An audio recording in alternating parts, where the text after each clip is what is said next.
Welcome back to the life of Bam Margera. Last time, we talked about Viva La Bam Seasons 2 and 3, but today, we're talking about Tony Hawk's Pro Skater. The history of the Tony Hawk games is both extensive and fascinating, and fortunately, a lot of the research has already been done. Special thanks to Trevor Esposito, also known as Slateman, a long-standing member of the Tony Hawk online community and the founder of PlanetTonyHawk.com, a site that was once dedicated to documenting the history of the series. Trevor even authored the book Tony Hawk's Gaming Domination, an in-depth exploration of the games through interviews and analysis at both technical and a community level.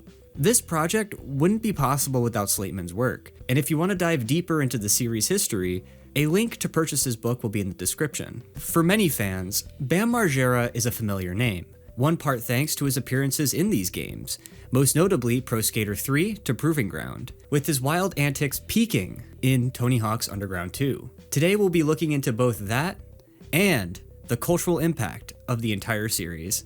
The Start of Neversoft. Neversoft Entertainment was a video game developer based in Woodland Hills, California, founded by Joel Jewett, Mick West, and Chris Ward in July of 1994.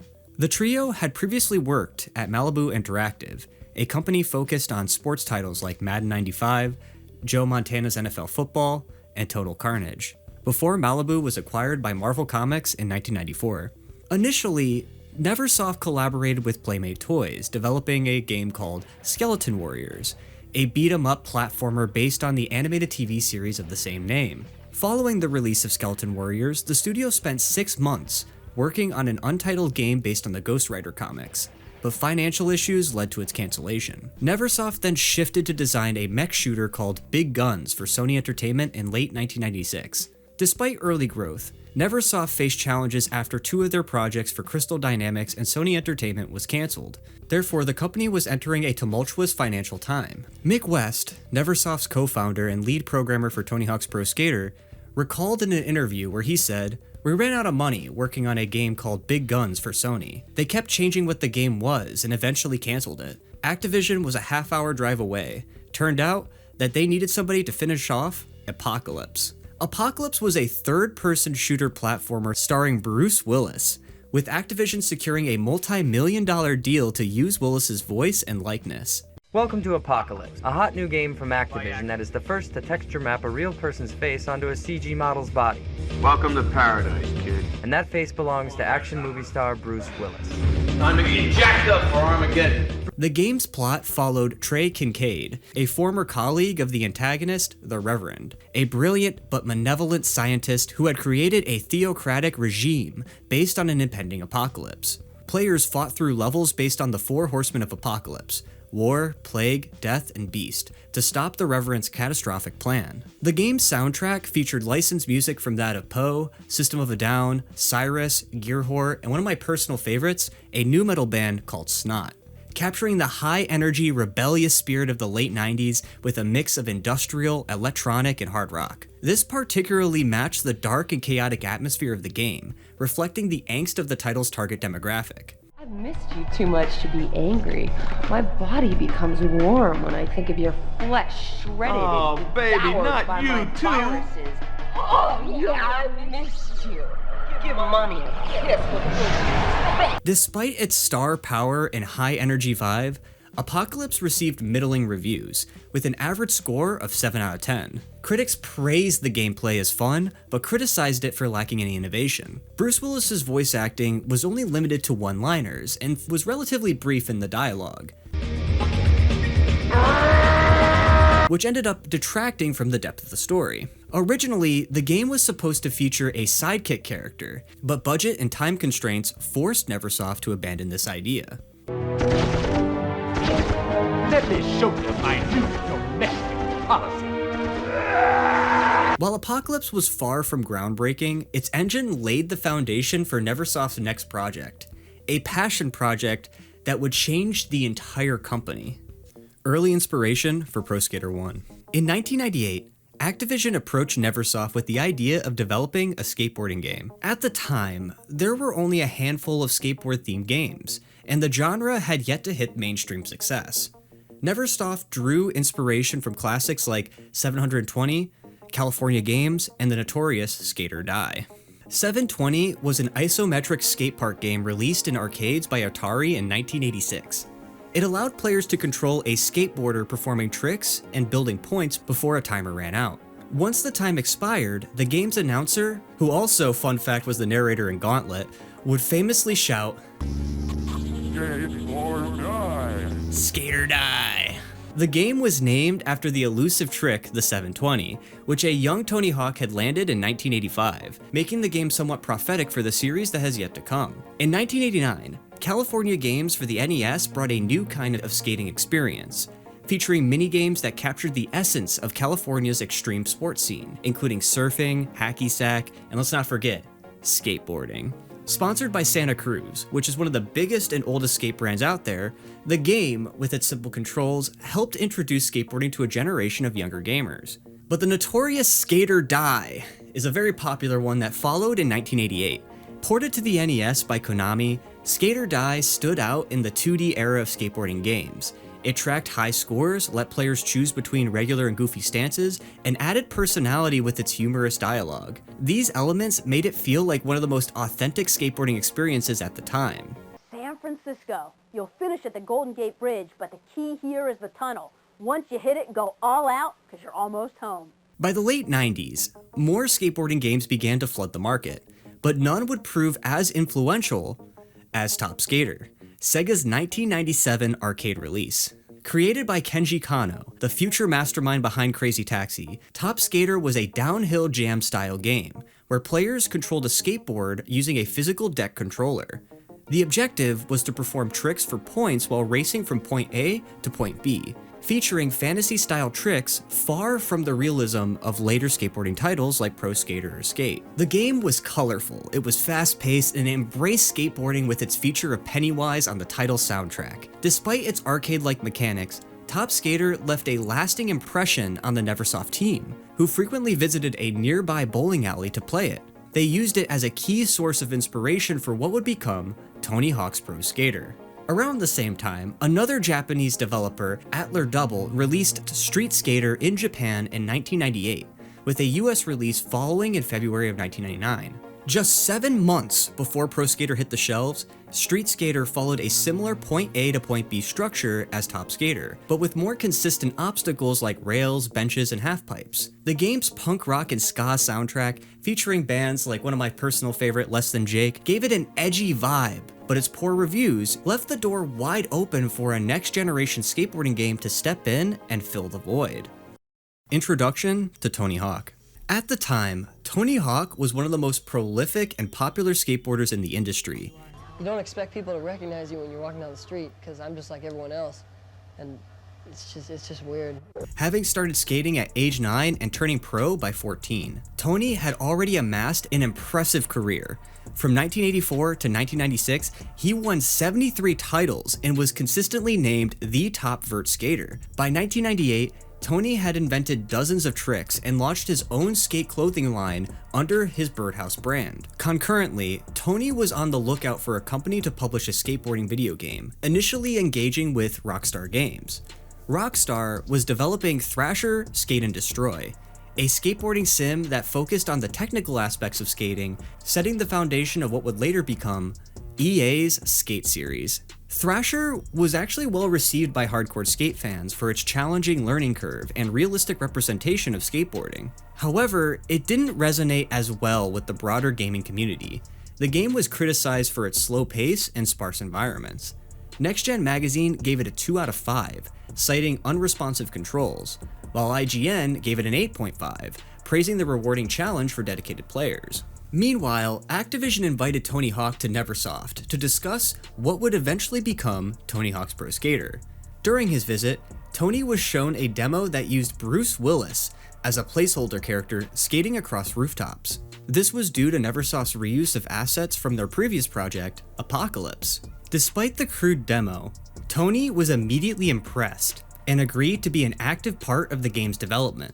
What drew him into Pro Skater over Skate and Destroy was the fun and fluid gameplay. Tony later stated, They presented me with their engine that did have Bruce Willis as a character and just a few basic tricks. I think it had an ollie and a kickflip. You could also do 180s. Something about it felt right, and I can't explain it. I just knew that it was more fun to play, and with my experience, my resources, I could make this something that represented skating authentically. There wasn't a bidding war. I signed off with them almost immediately. Tony Hawk's Pro Skater became groundbreaking as the first skateboarding game to use motion capture technology, which meant Tony himself would wear a motion capture suit, which would be covered in these little balls that are reflective markers, which would basically be tracked by an infrared camera to capture his movements precisely. This technique allowed Neversoft to create realistic character models and trick animations, which contributed to the game's authentic feel and success. This technique would be used throughout the entire series. Popular skate videos at the time. A lot has changed in my regards to my perspective on skating since I started this project in 2021. I decided to take the opportunity to dive into popular skate videos that were circulating at the time. For anyone looking to play Tony Hawk's Pro Skater games, I'd recommend watching these videos, along with any others that may be suggested in the comments. Neversoft creators, especially Joel Jewett, were committed to keeping Pro Skater authentic. They achieved this by actually skateboarding themselves and conducting research by watching some of these tapes. This list isn't meant to be a definitive ranking of the greatest skate tapes of all time, so there are some that will be left out. Pal Peralta's Search for the Animal Chin is a classic skateboarding video and a must-watch for any fan of the culture, featuring the Bones Brigade, Lance Mountain, Tony Hawk, Steve Caballero, Tommy Guerrero, and Mike McGill. The tape follows their journey to finding a missing skate legend known as Wonton Animal Chin. The video is packed with iconic scenes, including a massive vert ramp session in the finale that's still considered to be one of the best of its time. From cruising California to meeting skaters along the way, Animal Chin perfectly captures the spirit of 1980 skateboarding. And as long as skaters keep searching for Chin, they've already found him. Birdhouse's The End, released just a year before Pro Skater, is one of Birdhouse's most iconic work. It was shot on 16mm film and reportedly cost over $1 million to produce. The video, directed by Jamie Mosberg, features remarkable parts from Jeremy Klein, Andrew Reynolds, and Steve Barra, as well as cinematic stunts including decapitations, explosions, a chimpanzee, and of course plenty of glamorous women because it was the 90s. World Industries' New World Order is a shorter, grittier skate tape featuring legends like Kareem Campbell and Daewon Song, and was directed by Rodney Mullen and Steve Rocco. World Industries rose in popularity in the street scene, surpassing Pal Peralta in popularity. The brand is known for focusing on a more urban hip-hop aesthetic. Plenty of great videos were produced by World Industries in the 90s, as the brand took risks with its edgy and offensive designs and mockery of rival brands. They even received a cease and desist letter from the Church of Scientology. Toy Machine's Welcome to Hell is an iconic skate video that helped revitalize the brand after its 1995 team rebuild. Jamie Thomas joined the brand to film Heavy Metal in 1995, but Toy Machine then invested in editing equipment to produce Welcome to Hell in 1996. Muska. What up, dog? Originally, the video was meant to feature Chad Muska, but after some setbacks, including injuries and a crashing video editor, the premiere in San Diego was cancelled, and Muska parted ways with the brand after a heated argument. The video includes legends like Mike Maldonado, Ed Templeton, Jamie Thomas himself, alongside Alyssa Steamer, one of the few female pros at the time, making it even more groundbreaking. Welcome to Hell is a full package, offering something for every skate fan to enjoy. During the making of Welcome to Hell, Toy Machine also started promoting Jamie Thomas's new venture, Zero Skateboards. Initially conceived as a clothing brand, Zero quickly morphed into a skateboarding company after Jamie went full-time. Their first video, Thrill of It All in 1997, set the tone for the brand. Zero videos, like Misled Youth in 1999, focused on hardcore tricks like rails, gaps, and stair sets, with Jamie Thomas leading the charge on fearless gaps and massive handrails, embodying the spirit of what Zero became known for. Girl Skateboard's Mouse is considered to be one of the best skate videos of the 90s, directed by none other than Spike Jonze. Following the footsteps of the brand's first video, Goldfish, Mouse largely features skits and narrative shorts in between heavy skate sessions. Even non-skaters can appreciate the skits and creative editing that's featured in this. The film raised the bar for skate video production and features an extensive roster of legendary skaters like Eric Costin, Guy Mariano, Keenan Milton, and Gino Iannucci, to name a few. Girls Skateboards has produced dozens of iconic videos, with 2003's Yeah Right worth noting for an inquisitive Owen Wilson showing off his passion for skateboarding. Yeah, man, just fucking do something on this. Do something on this. Like what?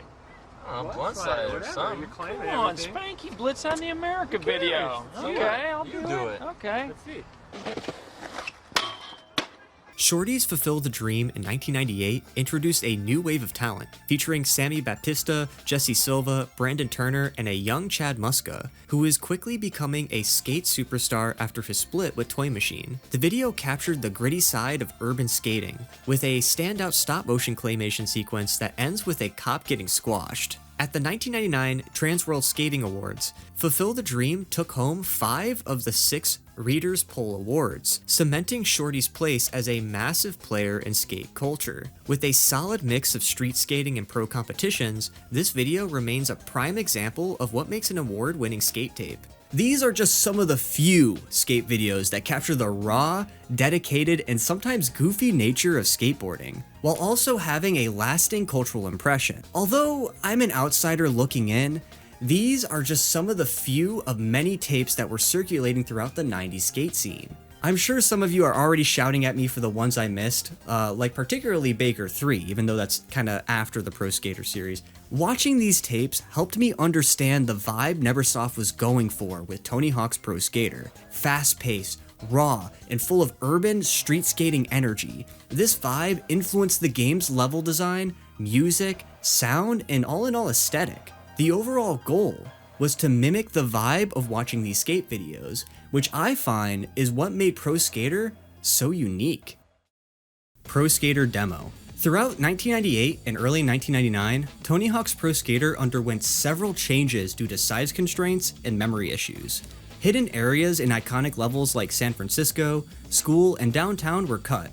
The trick system also evolved over time, requiring about 6 months to develop into something satisfying and intuitive. Neversoft CEO Joel Jewett encouraged the team to immerse themselves in skate culture by organizing trips to skate parks and even hosting contests at his backyard halfpipe. Tony Hawk Pro Skater was a collaborative effort led by Mick West's programming, Scott Peace's connection with Activision, and Silvio Poretta's artistry. Poretta even discusses this research in the 2020 documentary Pretending I'm Superman. I immersed myself completely for a period of 6 months, and this is what inspired me, and this is what made me come up with that specific look. Tony Hawk's Pro Skater first gained exposure through Jam Pack, a demo series from Sony's PlayStation Underground brand, which previewed upcoming PlayStation 1 and PlayStation 2 games. The Summer of 1999 edition would feature Pro Skater, allowing players to choose between Tony Hawk and Bob Burnquist. On the map, Chicago, all while Primus's Jerry Was a Race Car Driver played in the background.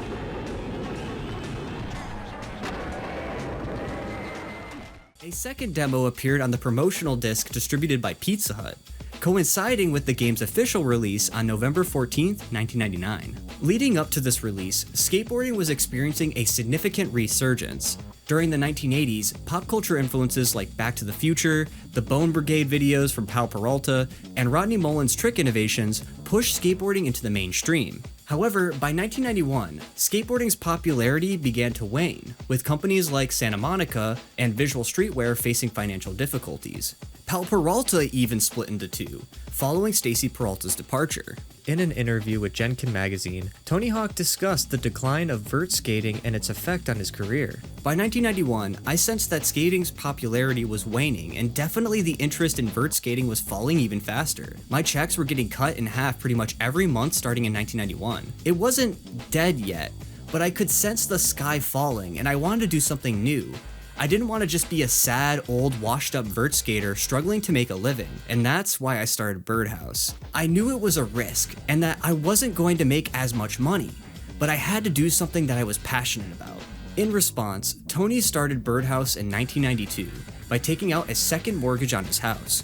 For 2 years, he focused on building the brand as an art director, stepping away from competitions. However, things began to change in 1995 when ESPN announced the first ever Extreme Games, later renamed the X Games, which took place in Rhode Island. The inaugural event attracted 198,000 spectators. Its success sparked an annual tradition that expanded to international locations by 1998, and it helped thrust skateboarding, both street and vert, back into the mainstream. Initially, there was some resistance from hardcore skaters to the corporate-led event. Bob Burnquist, for example, expressed his disdain for watching the first X Games on television, feeling it failed to authentically reflect skateboarding. However, he saw the value of exposure at this moment, mentioning in the documentary, instead of going like, oh, boycott, you go like, how do we figure that out? How do we make it to where the message is right and we get it out there? And as time went by, they kept going, they kept tweaking the event, and there's advisory boards that were formed, and Tony and I were on one. And then, on July 27th, 1999, just 3 months before Tony Hawk's Pro Skater was released, Tony Hawk achieved a milestone that would cement his legacy. Literally, Pier 30 shook, and we felt the ground swell. I wasn't sure if it was an earthquake or somebody out there doing something special. He successfully landed the first ever 900 at X Games 5 after 11 failed attempts. The trick, a 2.5 revolution spin, had been considered impossible. However, skater Danny Way had come the closest in the 1999 Santa Cruz Speedwheels video, Risk It. Ultimately, the camera cuts before he fails to nail the trick. Tony's historic achievement captured the attention of the world, appearing in major news outlets like the New York Times, and it helped reignite interest in vert skating. For Neversoft, this was perfect timing. The skateboarding world was buzzing with excitement, and Neversoft quickly added the 900 to Pro Skater just weeks before it came out, giving the players a chance to perform the iconic trick themselves. Tony Hawk's Pro Skater. Tony Hawk's Pro Skater was released across 5 platforms. In the UK, Australia, New Zealand, and parts of Europe, it was known as Tony Hawk's Skateboarding. The PlayStation version was the first to launch on September 29th, 1999, followed by the N64 version in March of 2000. The gameplay. Tony Hawk's Pro Skater allows players to choose from 10 professional skaters, with 2 additional skaters unlocked throughout the game. The objective is to perform tricks and combinations of thereof to increase your score. Movement is controlled using either the D-pad or the analog stick, and buttons are assigned to ollies, grabs, flips, and grinds. Each skater has a unique trick set that reflects their skateboarding style, as well as having these skills divided into 4 stats: ollie, speed, air, and balance. The game features a career mode, which players complete 5 objectives represented by VHS tapes. This was inspired by Super Mario 64's star system. These objectives must be completed within a 2-minute time limit. The player doesn't need to complete all the objectives to progress though. Common tasks include collecting skate letters, finding the secret VHS tape, which would unlock a video for the player to watch, and destroying a set number of objects. 3 of the career mode levels are competitions, where players perform in front of judges aiming to win gold, silver, or bronze medals based on 3 rounds. In skateboarding jargon, these competitions are called heats. Bails or wipeouts can dramatically lower a player's score during these, requiring much higher combos to counteract these penalties. Additional gameplay modes include split-screen multiplayer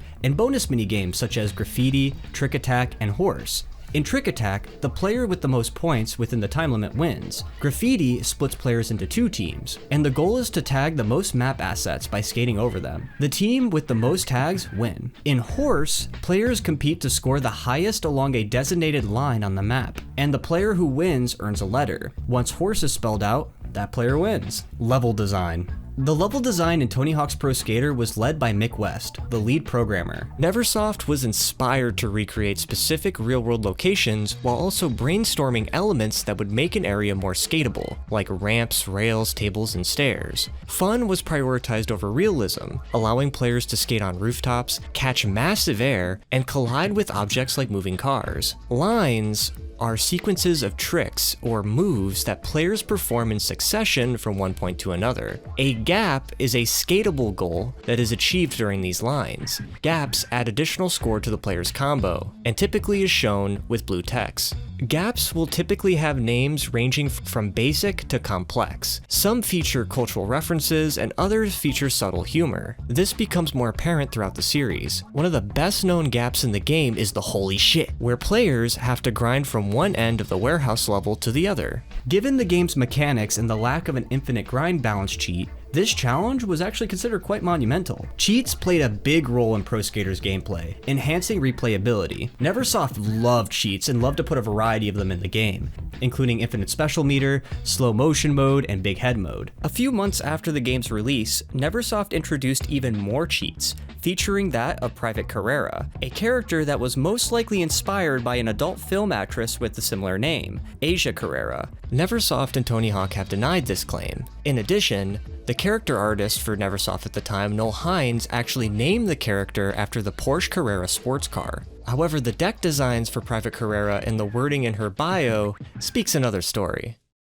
Tony Hawk's Pro Skater soundtrack was stacked with songs that heavily influenced skate and punk culture. It featured classics like Police Truck by Dead Kennedys, Psycho Vision by Suicidal Tendencies, and most famously, Goldfinger's Superman. This soundtrack gave the game a distinct personality that resonates with skaters and gamers alike. The Pro Skater team knew what they were doing when selecting these tracks, aiming to mirror the music that they found in popular skate videos at the time. I lastly want to mention that the menu music for Pro Skater 1 is considered to be the catchiest original track in the entire series. Skater selection. The 10 playable characters in Tony Hawk's Pro Skater offered a diverse range of skateboarding styles, represented by iconic brands like Flip, Toy Machine, Zero, Birdhouse, and World Industries. Each skater brought their own unique flair to the game, whether it was Bob Burnquist's inventive vert skating or Chad Muska's relaxed street style. Alyssa Steamer also stood out as one of the first female pro skaters to be featured in a major game, offering much needed representation in a predominantly male sport. Tony Hawk himself mentioned that all the skaters chosen for the game were excited to be part of the project. Jamie Thomas and Rodney Mullen were especially involved, contributing their ideas and experiences to help make the game better. Chad Muska made a memorable impression by showing up to Neversoft meetings with his iconic Ghetto Blaster, community, and early Pro Skater videos. The Pro Skater community began to take shape as Neversoft earned a reputation for actively listening to their fans. An official forum was set up on the now defunct Delphi platform, where Neversoft developers and even Tony himself engaged directly with the fan base. This led to the release of one of the earliest Tony Hawk Pro Skater fan skate videos. At the time, recording gameplay was difficult, with players resorting to videotaping their television screens. One of the first Tony Hawk Pro Skater combo videos was Cawthon's Mother Combo, which featured a low quality but impressive 200,000 point combo on the warehouse level. Initial reception and sales. At launch, Tony Hawk's Pro Skater had a slow start, but sales surged following the 1999 holiday season. According to Matt Piscatella in an interview with The Ringer, he said, "It was the number 31 best-selling game of 1999, selling right around 800,000 units. It was outsold that year by games like Wheel of Fortune, Ready to Rumble Boxing, and A Bug's Life. However, now it's sold over 5 million units in its lifetime, and was the second highest-selling game among 1999 releases over time, second to only Pokemon Yellow." The success of the game led to ports on other platforms, including the N64, Game Boy Color, Sega Dreamcast, and even the Nokia N-Gage. Critical acclaim. Tony Hawk's Pro Skater received glowing reviews, with many outlets giving it 9 out of 10s and 5 out of 5s.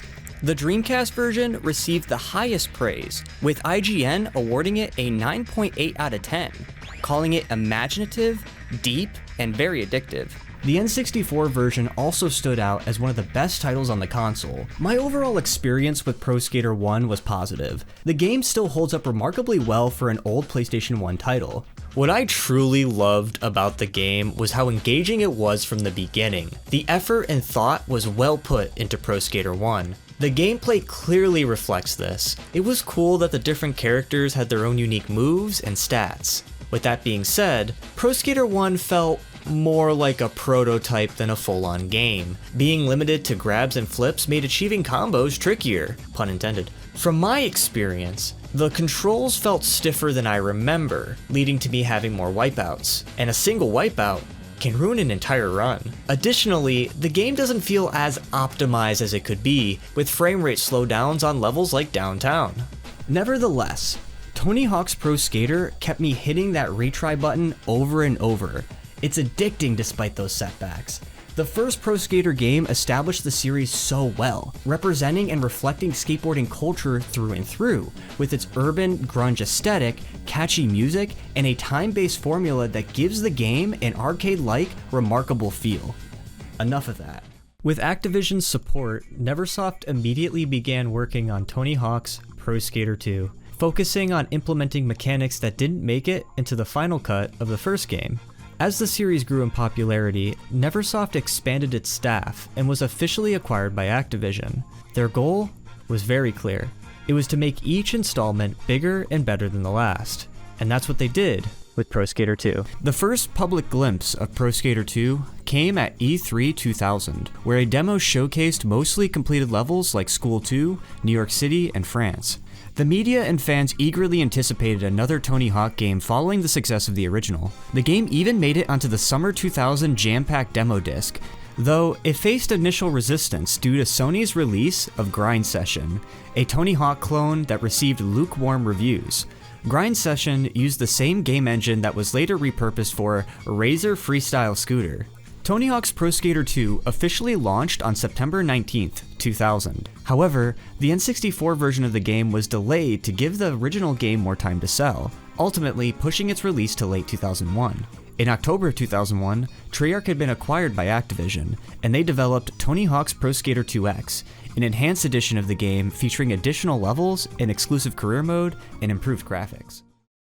Gameplay. Tony Hawk's Pro Skater 2 builds on the foundation of the first game, enhancing the core mechanics while introducing new features that elevate the gameplay experience. The changes are immediately noticeable, improving control responsiveness and overall gameplay fluidity. Special meters are easier to achieve, and board handling has been fine-tuned to make spins and transitions a whole lot smoother. And it makes the game feel more polished than its predecessor. One of the standout additions is the option to switch between regular and goofy stances, and allowing players to initiate a nollie or fakie, something absent in Pro Skater 1. Manuals introduced in this installment allowed players to string together longer combos by balancing their skater after performing a trick. The addition of blunt slides also make grinds even more flexible. The game features more dynamic levels, a create a skater mode, and a level editor where players can design their own parks. Levels now contain hidden areas, or secret sections that can be accessed by completing certain objectives. Unlike the 5 VHS tape objectives of the original, each level now has 10 objectives,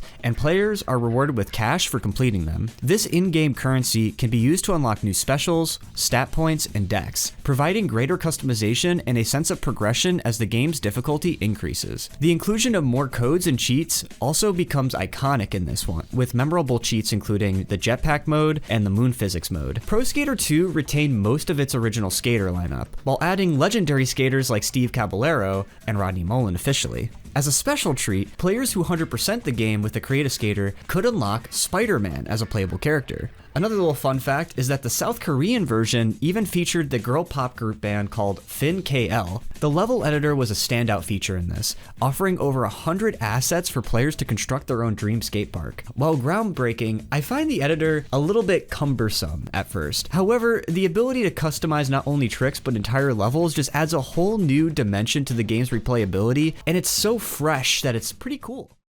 Level design. The levels in Tony Hawk Pro Skater 2 are awesome. I feel like they kind of blend both fantasy and real life elements from actual skate parks, while also keeping the game both challenging and entertaining at the same time. Levels like Bullring was inspired by Birdhouse's The End skate video, while other levels like Philadelphia drew from the real life elements of Love Park and FDR, both iconic skate spots in the skateboarding world as we mentioned in this series. Marseille, the first level set outside the US, featured a visually stunning skyline skyline rich in a gloomy purple aesthetic, making this relatively small map relaxing to play. The game's first level, Hangar, exemplifies the thoughtful design with its compact layout, providing players with easy access to objectives that help them quickly grasp the game's system. It also introduced environmental changes, such as a helicopter animation that dynamically alters the level's landscape and gives you access to the secret tape. School 2, widely regarded as one of the best levels in the entire series, offers a different experience by spreading out its objectives and encouraging more exploration. The design of the level naturally leads players to discover new lines for high scores, offering a perfect blend of open areas and tight spaces. Every level in Pro Skater 2 gives players a chance to start off by skating a high-scoring combo line, making the game instantly addictive by encouraging players to retry over and over. What truly sets Pro Skater 2 apart is its abundance of secret areas. Every level has at least one hidden area for the player to explore, often requiring a specific action to access. For example, in School 2, grinding this very specific rail when the school bell rings unlocks a secret pool and gym area. These secrets add depth to the levels and make the game feel much more expansive and explorative. The visual design was also improved, with more polished textures and animations that contrast well with the street aesthetic. Stages like Santa Cruz are a good example of this, with graffiti designs that accurately reflect real skate parks. This attention to detail further immerses players into the skateboarding culture that Tony Hawk Pro Skater 2 so perfectly represents. Other platforms for the title featured exclusive levels. The PC version featured Warehouse, Chicago, and Downhill Jam. The GBA version also had 2 levels, and the N64 version had a level called Hoffman Factory, which was a level from Matt Hoffman's Pro BMX.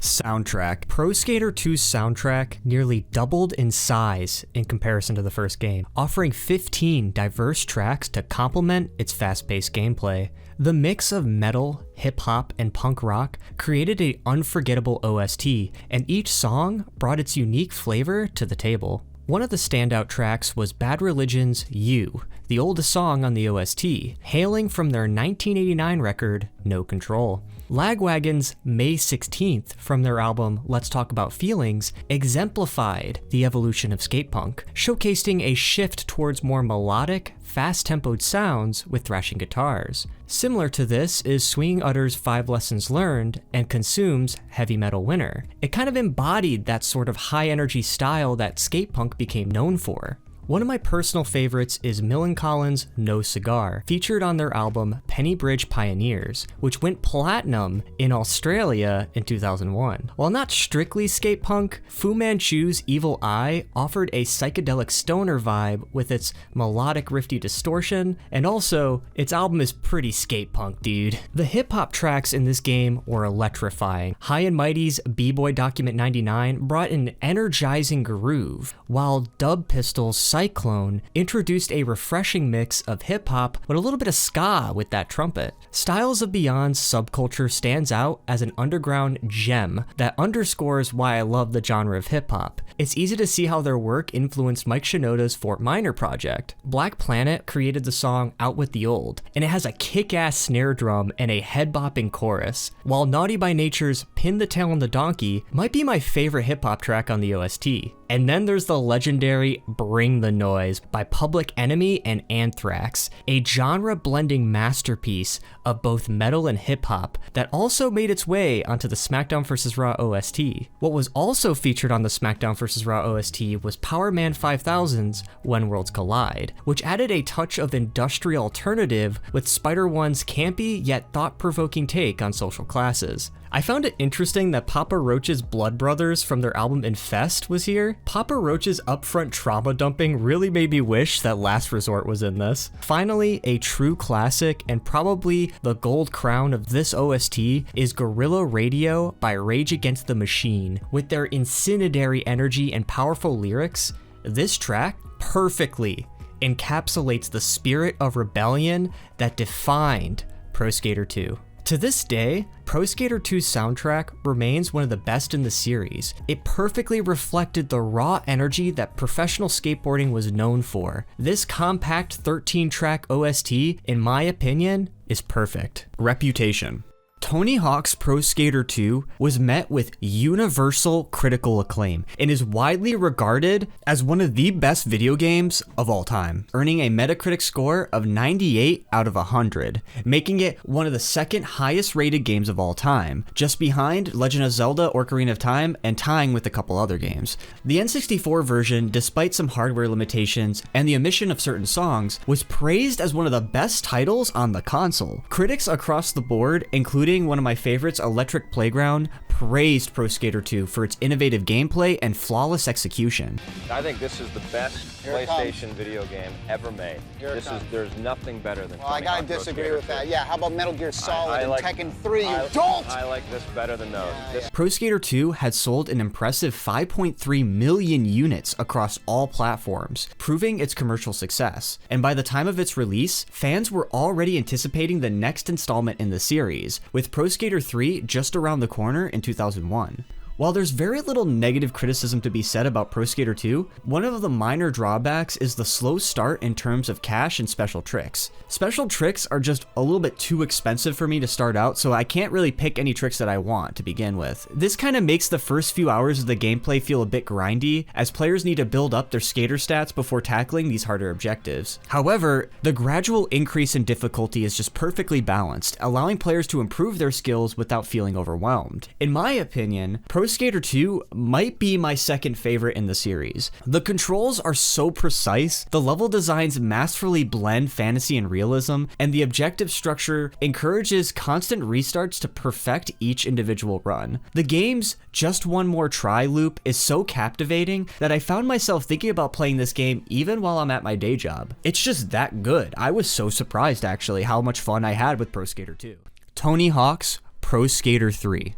In 2001, Activision would launch O2 Sports Revolution, a new label that would feature a line of action sports games reminiscent of the Tony Hawk series. These games would feature the Pro moniker, which included Matt Hoffman's Pro BMX, Kelly Slater's Pro Surfer, and Sean Palmer's Pro Snowboarding. Travis Pastrana's Pro Moto X would actually evolve into MTX Motor X, which had an excellent alt-metal hardcore OST, featuring the likes of Slipknot, Dope, and Static X to name a few. All these titles were released from 2001 to 2003, and included both Pro Skater 3 and 4. Development. Following the success of Pro Skater 2, Neversoft immediately began working on Pro Skater 3.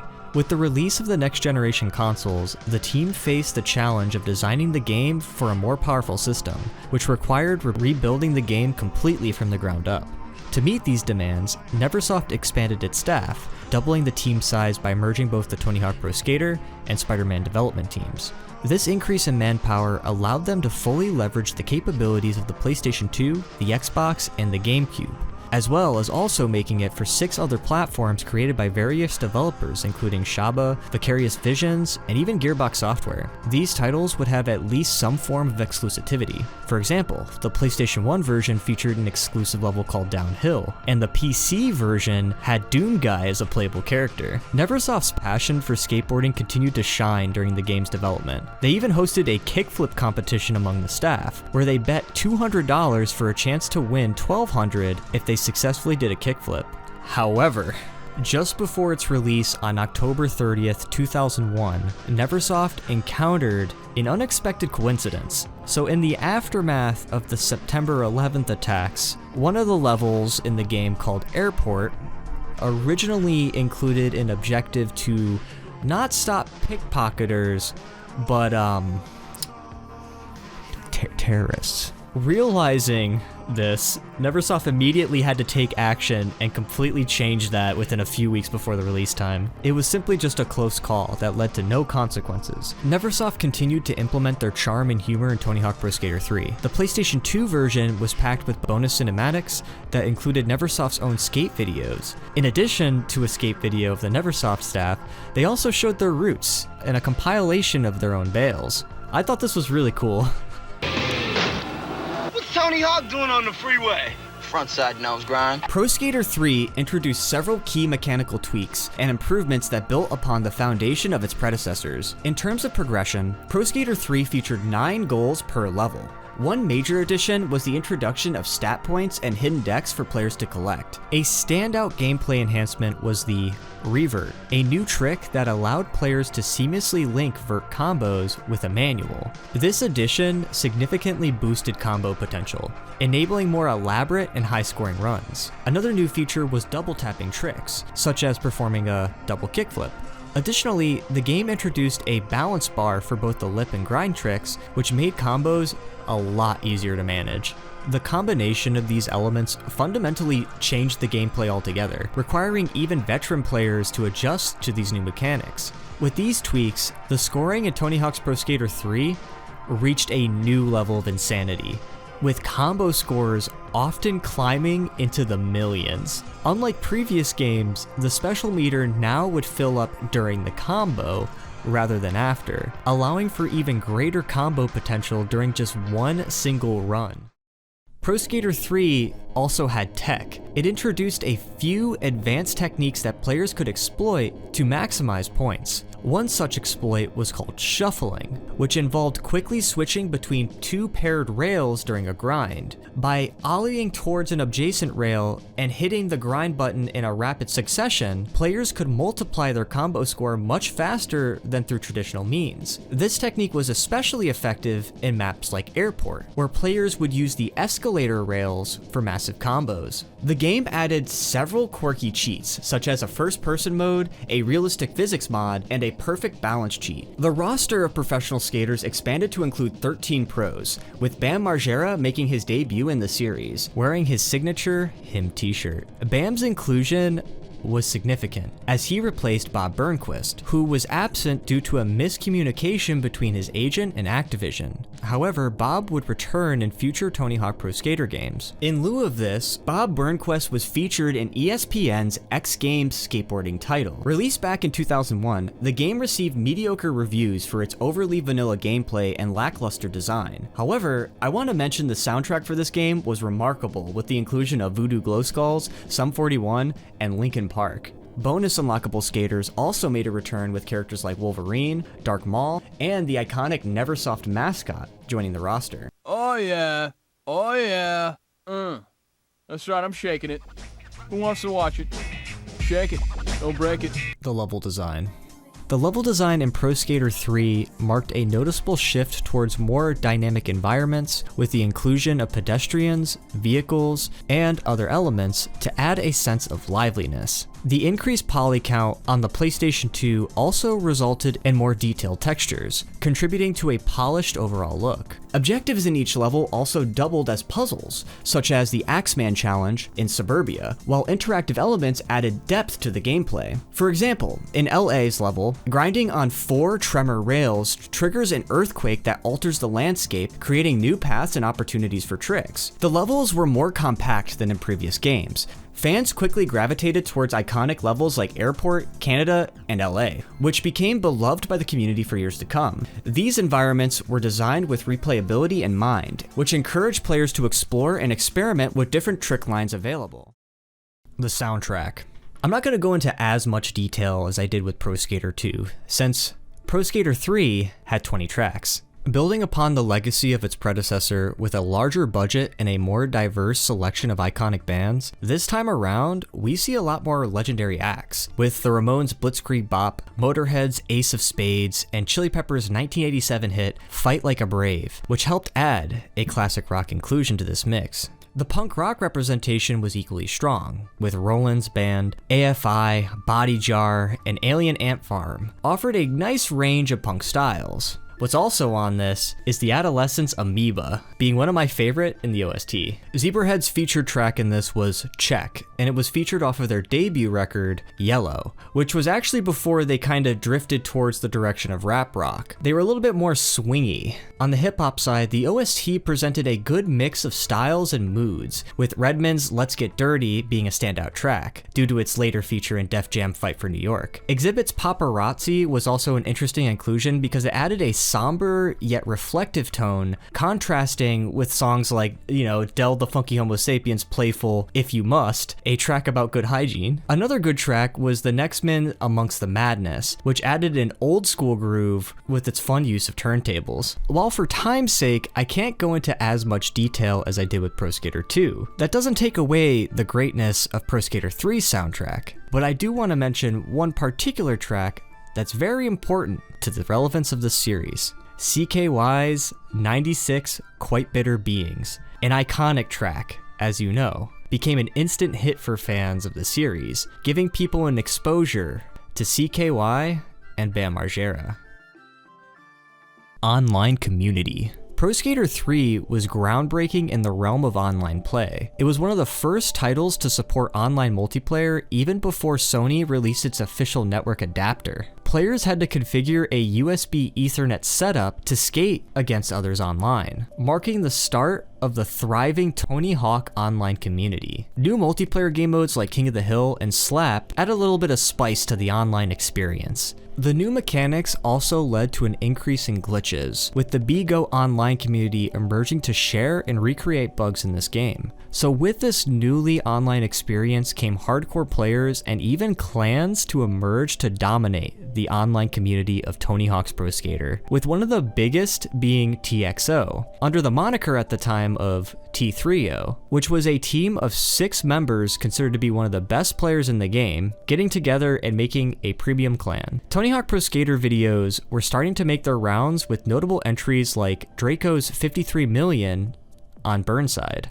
A lot of these videos now are very low res, so it's hard to really immerse yourself in the modern day into some of these videos, but they're still very fascinating. T3O would host forum sites for players to share their experiences and interact with other members of the community, including the Line Tub, which was launched in September 8th, 2002. There was also something called Tony Hawk 3 Photoshoot, which was used for posting screenshots, and there was also another site called Replayers with a Z, and it was used for video posting.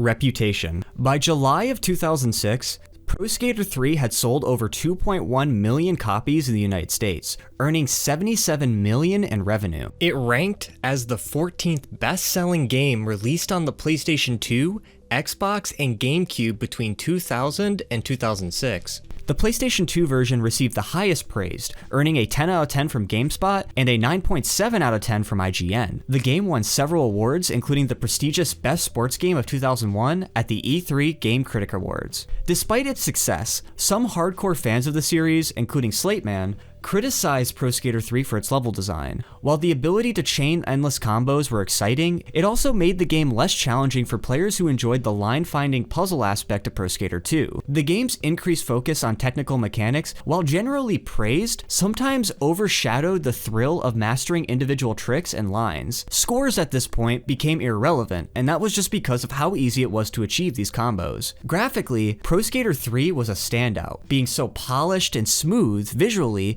and featuring faster gameplay than its predecessors. The addition of more immersive environments and detailed character animations gave the game a unique personality that previous entries had only begun to explore. Personal experience. My experience with Pro Skater 3, it was aight.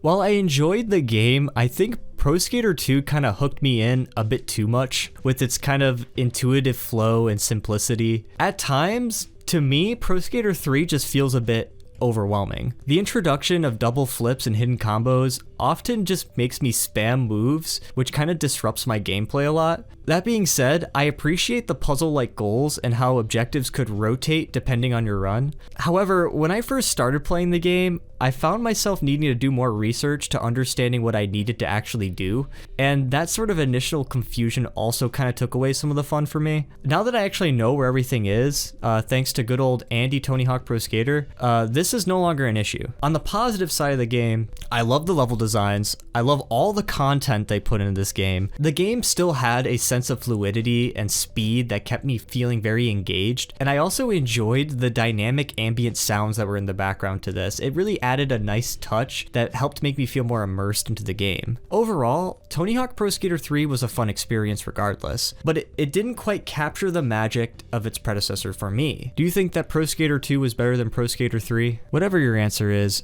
it might not be as good as Tony Hawk's Pro Skater 4. Development. Pro Skater 4's development continued the tradition of being a yearly release in the Tony Hawk series. The main goal was to improve the physics, animations, and have just a much more organized system. This is shown in the reworked main menu that offers more options and statistics. Players can now do things like enable cheats, see their game progress, enable preset ramps, and change levels without the need of being in the main menu. Players are given the ability to be aware of what progress they need to do in the game, so now it gives people the incentive to play the levels more. One interesting thing I discovered was that Neversoft would host a rap party called the Tony Hawk Pro Skater 4 Gala that featured Tenacious D as a performer.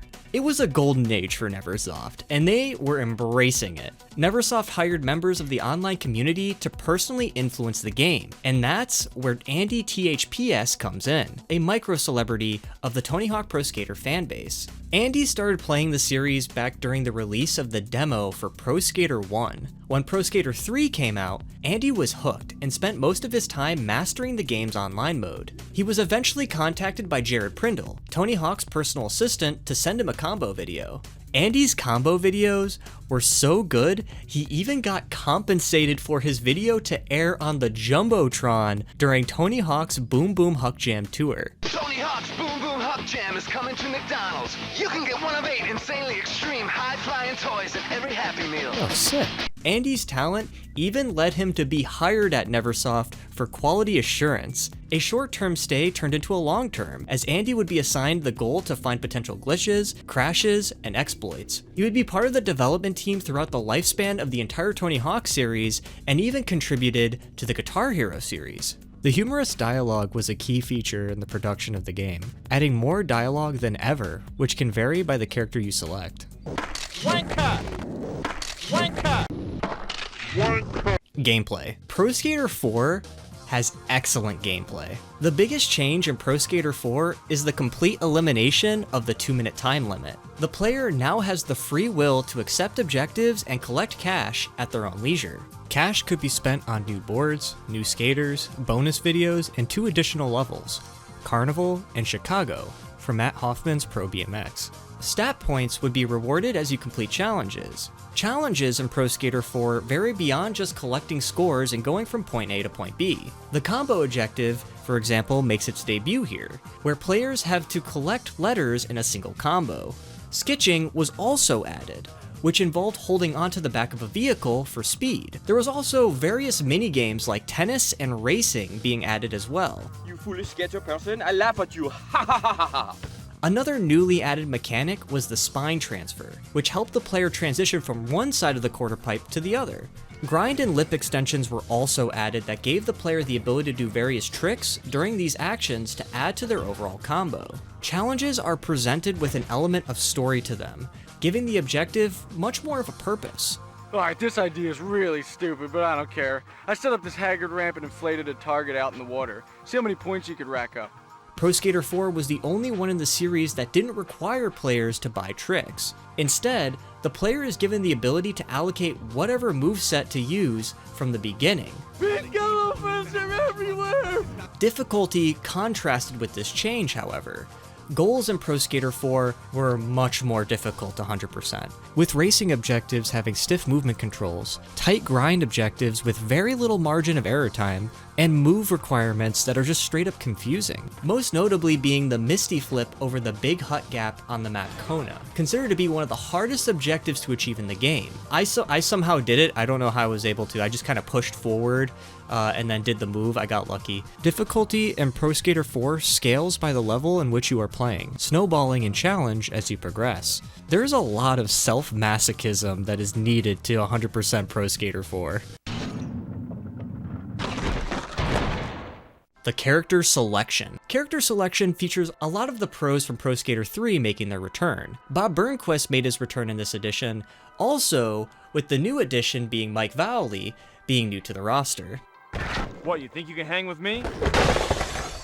One downside of Pro Skater 4 was its roster totaling out to only 18 playable skaters, in comparison to Pro Skater 3 having 21. Pro Skater 4 only had 3 hidden skaters: the Iron Maiden mascot Eddie, Django Fett, and Daisy. Django Fett is an interesting addition due to one of his specials, the Django Jump Jet, which when used frequently, players can exploit this to boost in the air indefinitely, as you see here. I do want to mention that like Pro Skater 3, Pro Skater 4 has a bunch of secret skaters that are created when you name your skater a very specific name. I just punched myself in the face for you and you're not gonna pick me? Bam's feature in Pro Skater 4 displayed himself in a much more casual street style, with a button-up top button halfway and a pair of denim jeans with heartograms on it.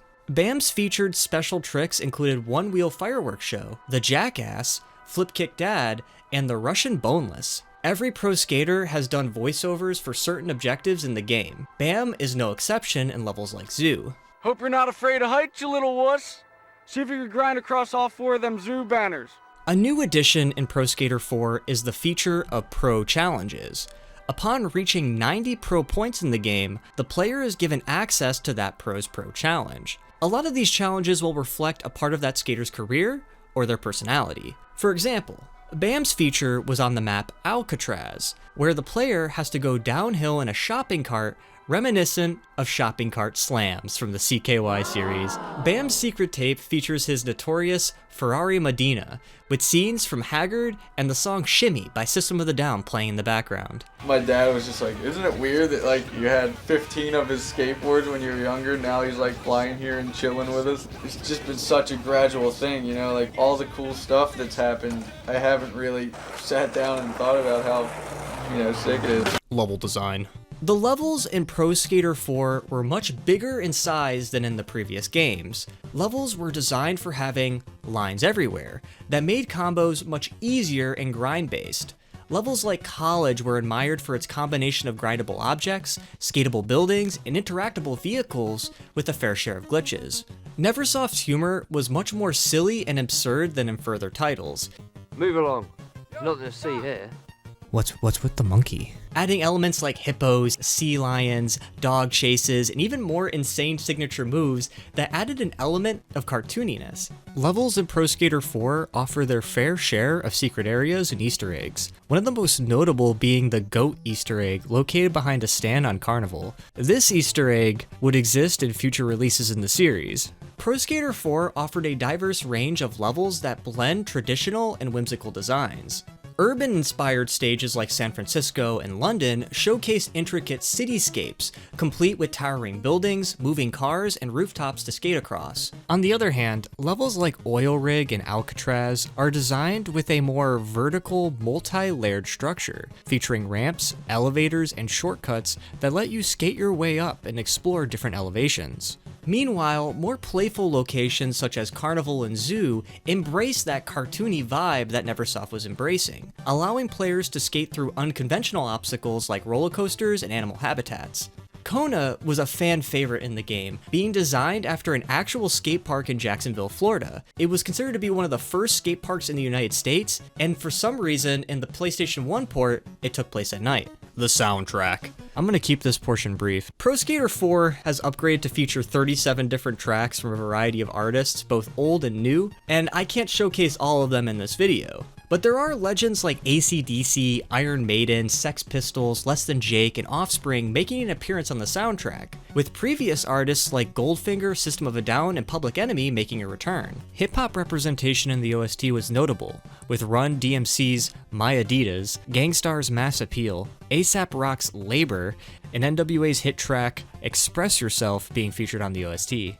That also doesn't mean the punk rock representation wasn't bad either, with Avail's Simple Song, Bouncing Souls, Manthem, Agent Oran's Bloodstains being some of my favorites. They even included the UK subgenre Oi, with the inclusion of Toy Doll's Dig That Groove Baby from their 1983 record. Several songs in the OST even featured works of actual pro skaters in the game, with Muska Beats, City Stars, and The Faction being music projects from actual skateboarders that are featured in this game. And all of this is only half of what Pro Skater 4 soundtrack has to offer: online community. I wanted to spend less time talking about the soundtrack and spending more time talking about the online community that was in Pro Skater 4. Online was only limited to the PlayStation 2 and then later the PC ports of the game. However, the online capacity of this game was increased to 8 players and now had 8 different game modes. And this was where the Pro Skater 4 online community started to thrive, where improv became a more popular style of gameplay for more experienced players. Improv is a style of gameplay in the Tony Hawk community that involves starting a line with no real plan and expectation on where that line could go, which leads to a more interesting and impactful score than the typical style of gameplay, with College being a popular choice among players. Notably, Gonzo's run on College demonstrates how crazy some of these combo videos could get. In 2003, Andy Tony Hawk Pro Skater recorded the first ever documented style line on the level Shipyard. Typically, players on Tony Hawk Pro Skater were doing something called robot lines for high scores, which he described on Reddit as lines that are optimized for maximum efficiency purely for scoring, often a short back and forth path or a loop that usually is repeatable, doing the same thing over and over again like a robot. It's basically just good parts of the level that people use frequently because it gives you good points. A style line is considered as a planned line from start to finish, showing off transfers, various types of creativity, and doing planned tricks during certain sections, but not intended for high scores at all. It's all to simply look cool. Other popular runs included no manual lines, which were combo lines that lacked manuals, relying on grinds and transfers for scoring, which is remarkably challenging. A good example is Magic Summer's no manual on Alcatraz. Tony Hawk's Pro Skater 4 led to the launch of Tony Hawk Pro Skater 4 Online on October 25th, 2002. The website would most dominantly be known for active discussion forums and a place where users can host competitions. And one of the biggest and most well-known competitions was Tourney for the Homies, a Neversoft sponsored competition with a $1,000 prize to Best Buy. Some footage of the online event still exists to this day, with Fake Shady taking first and Andy Tony Hawk Pro Skater taking second. Other TXO hosted sites included Cap Review forums for uploading and rating creative parks for Pro Skater 4, and also Glitch Vault. Glitch Vault was a site where players could post glitches and exploits found in the game, which was pioneered by players Onion and Invisible Man. Reception. Despite Pro Skater 4 remaining as a solid and addictive title in the series, the market success of the game wasn't as good as Pro Skater 3. This was due to a very competitive game market in 2002, with games like Halo, Super Mario Sunshine, Vice City, Metroid Prime, Wind Waker, and Morrowind. The list goes on, honestly. However, this doesn't take away the fact that Pro Skater 4 still charted as the 9th best-selling of the year in the United States. GameSpot named Pro Skater 4 the best Xbox game and the second best PlayStation 2 game and GameCube game of 2002, giving the PlayStation 2 version a 9.5 out of 10. IGN gave the PlayStation 2 version a 9.3, honoring the increase in map size and even praising the increase in difficulty. During the 6th Annual Interactive Achievement Awards, Pro Skater 4 was nominated for Console Sports Game of the Year. Even the Game Boy version received raving reviews. GameSpot declared it to be the second best Game Boy game of November, behind Metroid Fusion. The GBA's isometric view and innovative design really made the game feel the closest it's ever had to the console release. The award is mine, Tommy Vercetti! You understand? I should get credit for this! By the way, really love your work. Big fan. Oh, thanks. Personal experience. Pro Skater 4 is such a fun game to pick up and play. I love the addition of the practice mode in the main menu. I think it's evident that the playstyle for 4 feels different from that of 2 and even 3. The levels in Pro Skater 4, much like 3, throw line after line at you. So instead of doing combos that focus on spins and grabs, I end up naturally doing grinds and manuals. Pro Skater 4 is the Tony Hawk game that I kinda suck at the most. I don't hate Pro Skater 4, but I definitely don't go out of my way to play it either. I can appreciate its innovations in the series, like the jump-in quality that it offers. It's obvious in both its design and gameplay. However, the combination of its difficulty and stiff controls can be frustrating. By the time I reach the zoo level, I'm already feeling the stress. The objectives demand precise execution, and I often find myself awkwardly trying to stop my skater in place just to complete certain tasks or end up getting to one, which just ends up getting a little frustrating. That being said though, Pro Skater 4 is undeniably addictive. It's one of those games that's easy to pick up and play. A lot of the fans consider it as the peak of the series, and it's clear that Pro Skater was shifting towards a more goofier direction, as a reflection of Neversoft's goofiness. That's not a bad thing though. If anything, it makes Pro Skater feel like a passion project, something that people can truly appreciate. Neversoft wasn't trying to create a hyper-realistic skateboarding sim, they just wanted to make a game that was just simply fun, and Pro Skater 4 is a very good example of this. But does it hold up in comparison to Tony Hawk's Underground? Development. So after the release of Tony Hawk's Pro Skater 4, Neversoft recognized the need to evolve the series beyond its traditional formula. While Pro Skater 4 had introduced a pseudo-open world approach with objectives like collecting letters and point A to B goals, these mechanics no longer felt sufficient for a next-generation audience. This was during a period where there was a rise of narrative-driven games like GTA Vice City, Kingdom Hearts, Halo, and Legend of Zelda Wind Waker that influenced the gaming ethos at the time. Pro Skater 4's Create a Skater mode had been immensely popular, inspiring the team to expand upon it by introducing a full-fledged story mode in which players could experience the journey of going pro themselves by creating their own skater. To achieve this, lead designer Chad Finley and the team interviewed professional skaters to understand what it truly took to make it into the industry. By incorporating these real experiences and visiting iconic skateboarding hotspots, Neversoft aimed to create an authentic representation of a skater's rise to fame. I found a very interesting article by the US Gamer that explains the oral history of Thug.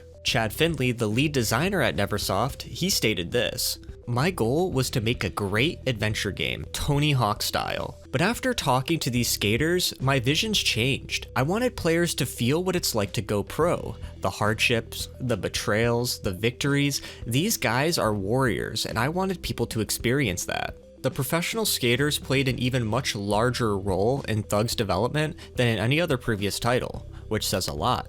Each pro had to personally visit Neversoft's office to discuss their in-game appearances, down to their outfits, their tricks, and their animations. Alright, Tony Hawk Pro Skater 4, one of these asinine programmers over here at Neversoft messed up and had me skating Mongo Goofy Foot.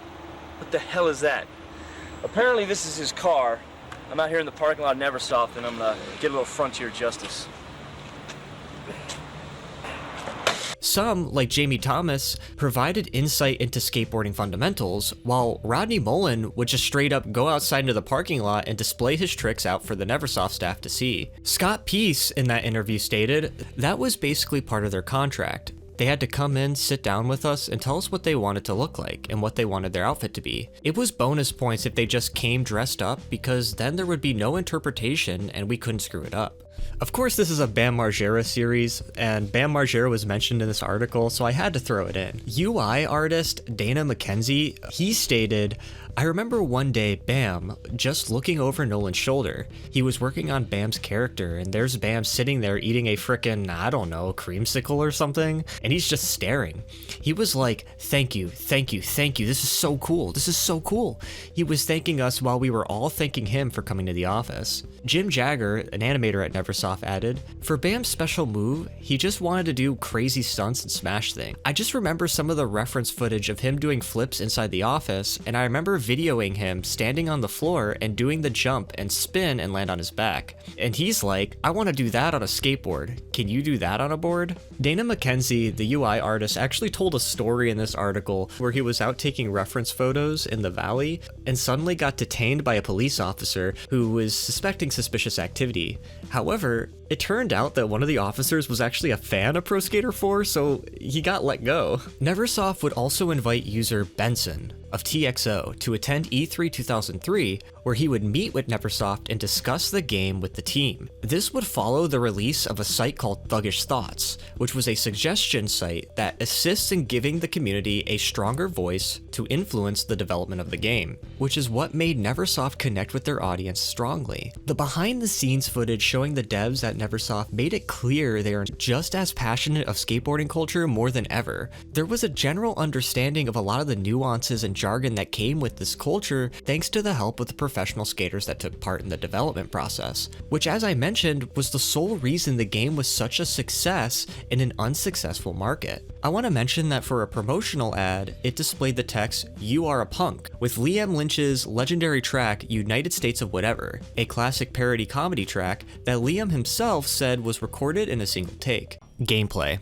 With each installment in the series introducing highly innovative features, Neversoft continued to add new mechanics to enhance combo engagement. These additions include pressure flips, acid drops, and wall plants. Pressure tricks basically added more flips to the game. It replicated the idea of a pressure flip from real skateboarding, which is a flip trick that solely uses the popping foot without the support of the other foot flicking the board. Acid drops enabled players to drop straight into a half pipe from any height, offering greater control in the air. This was accompanied with hip transfers, which was similar but at an angle. Wall plants was a very nice addition. Wall plants prevented combos from ending when hitting walls, allowing players to kick off the wall and continue their combo. However, the most significant gameplay innovation came with that of the caveman, a mechanic that allowed players to dismount their board, climb buildings, walk on rooftops, and continue combos using a small clock icon. This feature alleviated the need to slow down or come to a complete stop. Thug also introduced the ability to drive various vehicles on certain levels, integrated within the game's missions. However, the driving mechanic was overly ambitious, suffering from tight and complicated controls as well as poor collision detection. Another major addition was the trick editor, allowing players to customize their gameplay style. This system provided control over the animation and trick duration of your trick, and offered an unprecedented amount of personalization. However, it also led to an exploit known as Cat Bag, create a trick, broken ass game. Speedrunners used this exploit by creating an extremely fast trick and assigning it to every trick slot available. When performing trick-based missions, players could now complete objectives significantly faster because the only thing that would appear is that single trick. Thug was not unfamiliar with its exploits. Other well-known glitches included the Dark Slide Reset, where when performing a Dark Slide grind, it could sometimes reset the grind balance meter, making grinds and combos a lot easier and longer. This wasn't just limited to the Dark Slide though, this also included other grinds such as the Salad Grind.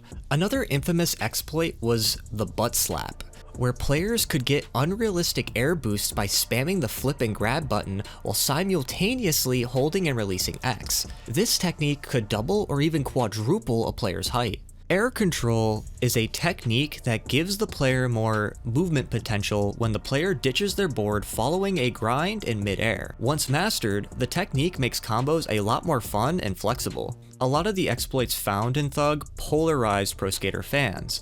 On one hand, it showed how incomplete the game was due to a limited amount of development time. AndyTHPS mentioned in the Pro Skater Podcast that he felt guilty over missing these exploits despite having the role of quality assurance. However, I think these exploits made Thug an even better experience. These made the gameplay more fun and could be useful for players interested in improv. It's not like these particular exploits took away anything from the game. If anything, it just made it more fun. The difficulty. The difficulty in Thug was adjusted to cater a wider audience in comparison to Pro Skater 4's notable strong difficulty. The 4 difficulty settings ranged from too easy to sick. Sick difficulty altered the routing of objectives, introduced harder time restraints, and significantly increased score requirements. Thug became notoriously challenging on sick difficulty, especially upon reaching Tampa. For example, the wall plant combo goal in Chapter 8 was particularly brutal, almost impossible to complete without maxed out stats or cheats. Other frustrating challenges included Chapter 15's Kill Wallows mission and Chapter 22's Hangover Cure. It goes without saying the last mission is a nightmare to complete without practicing, having to complete 40 different spots in one single go, which is honestly a common issue with the game. A lot of the hardest goals in the game have to do with doing these very long, extensive grinds that involve grabbing so many objectives that you're going to be hitting retry over and over again. I also want to add that getting stat points is also pretty difficult. Objectives are near impossible on sick difficulty for stat points, and it's necessary in order to progress because you need to increase your stats to complete certain goals, which just adds difficulty in its own way. Players looking to max manual will have to manual for up to 17 seconds, which is even trickier when you consider that you're doing this with lower stats.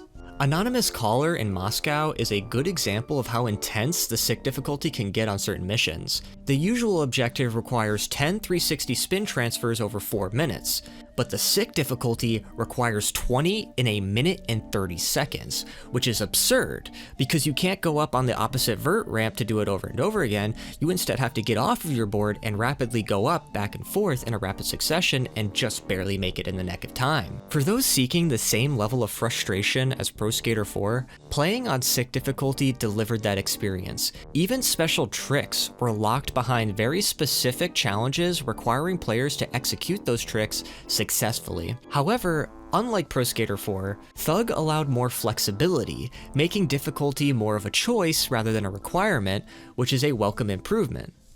Character selection. Neversoft brought back a full lineup of pros, but also included Paul Rodriguez from Girl Skateboards and Ardo Sari, the Finnish skate legend from Flip Skateboards.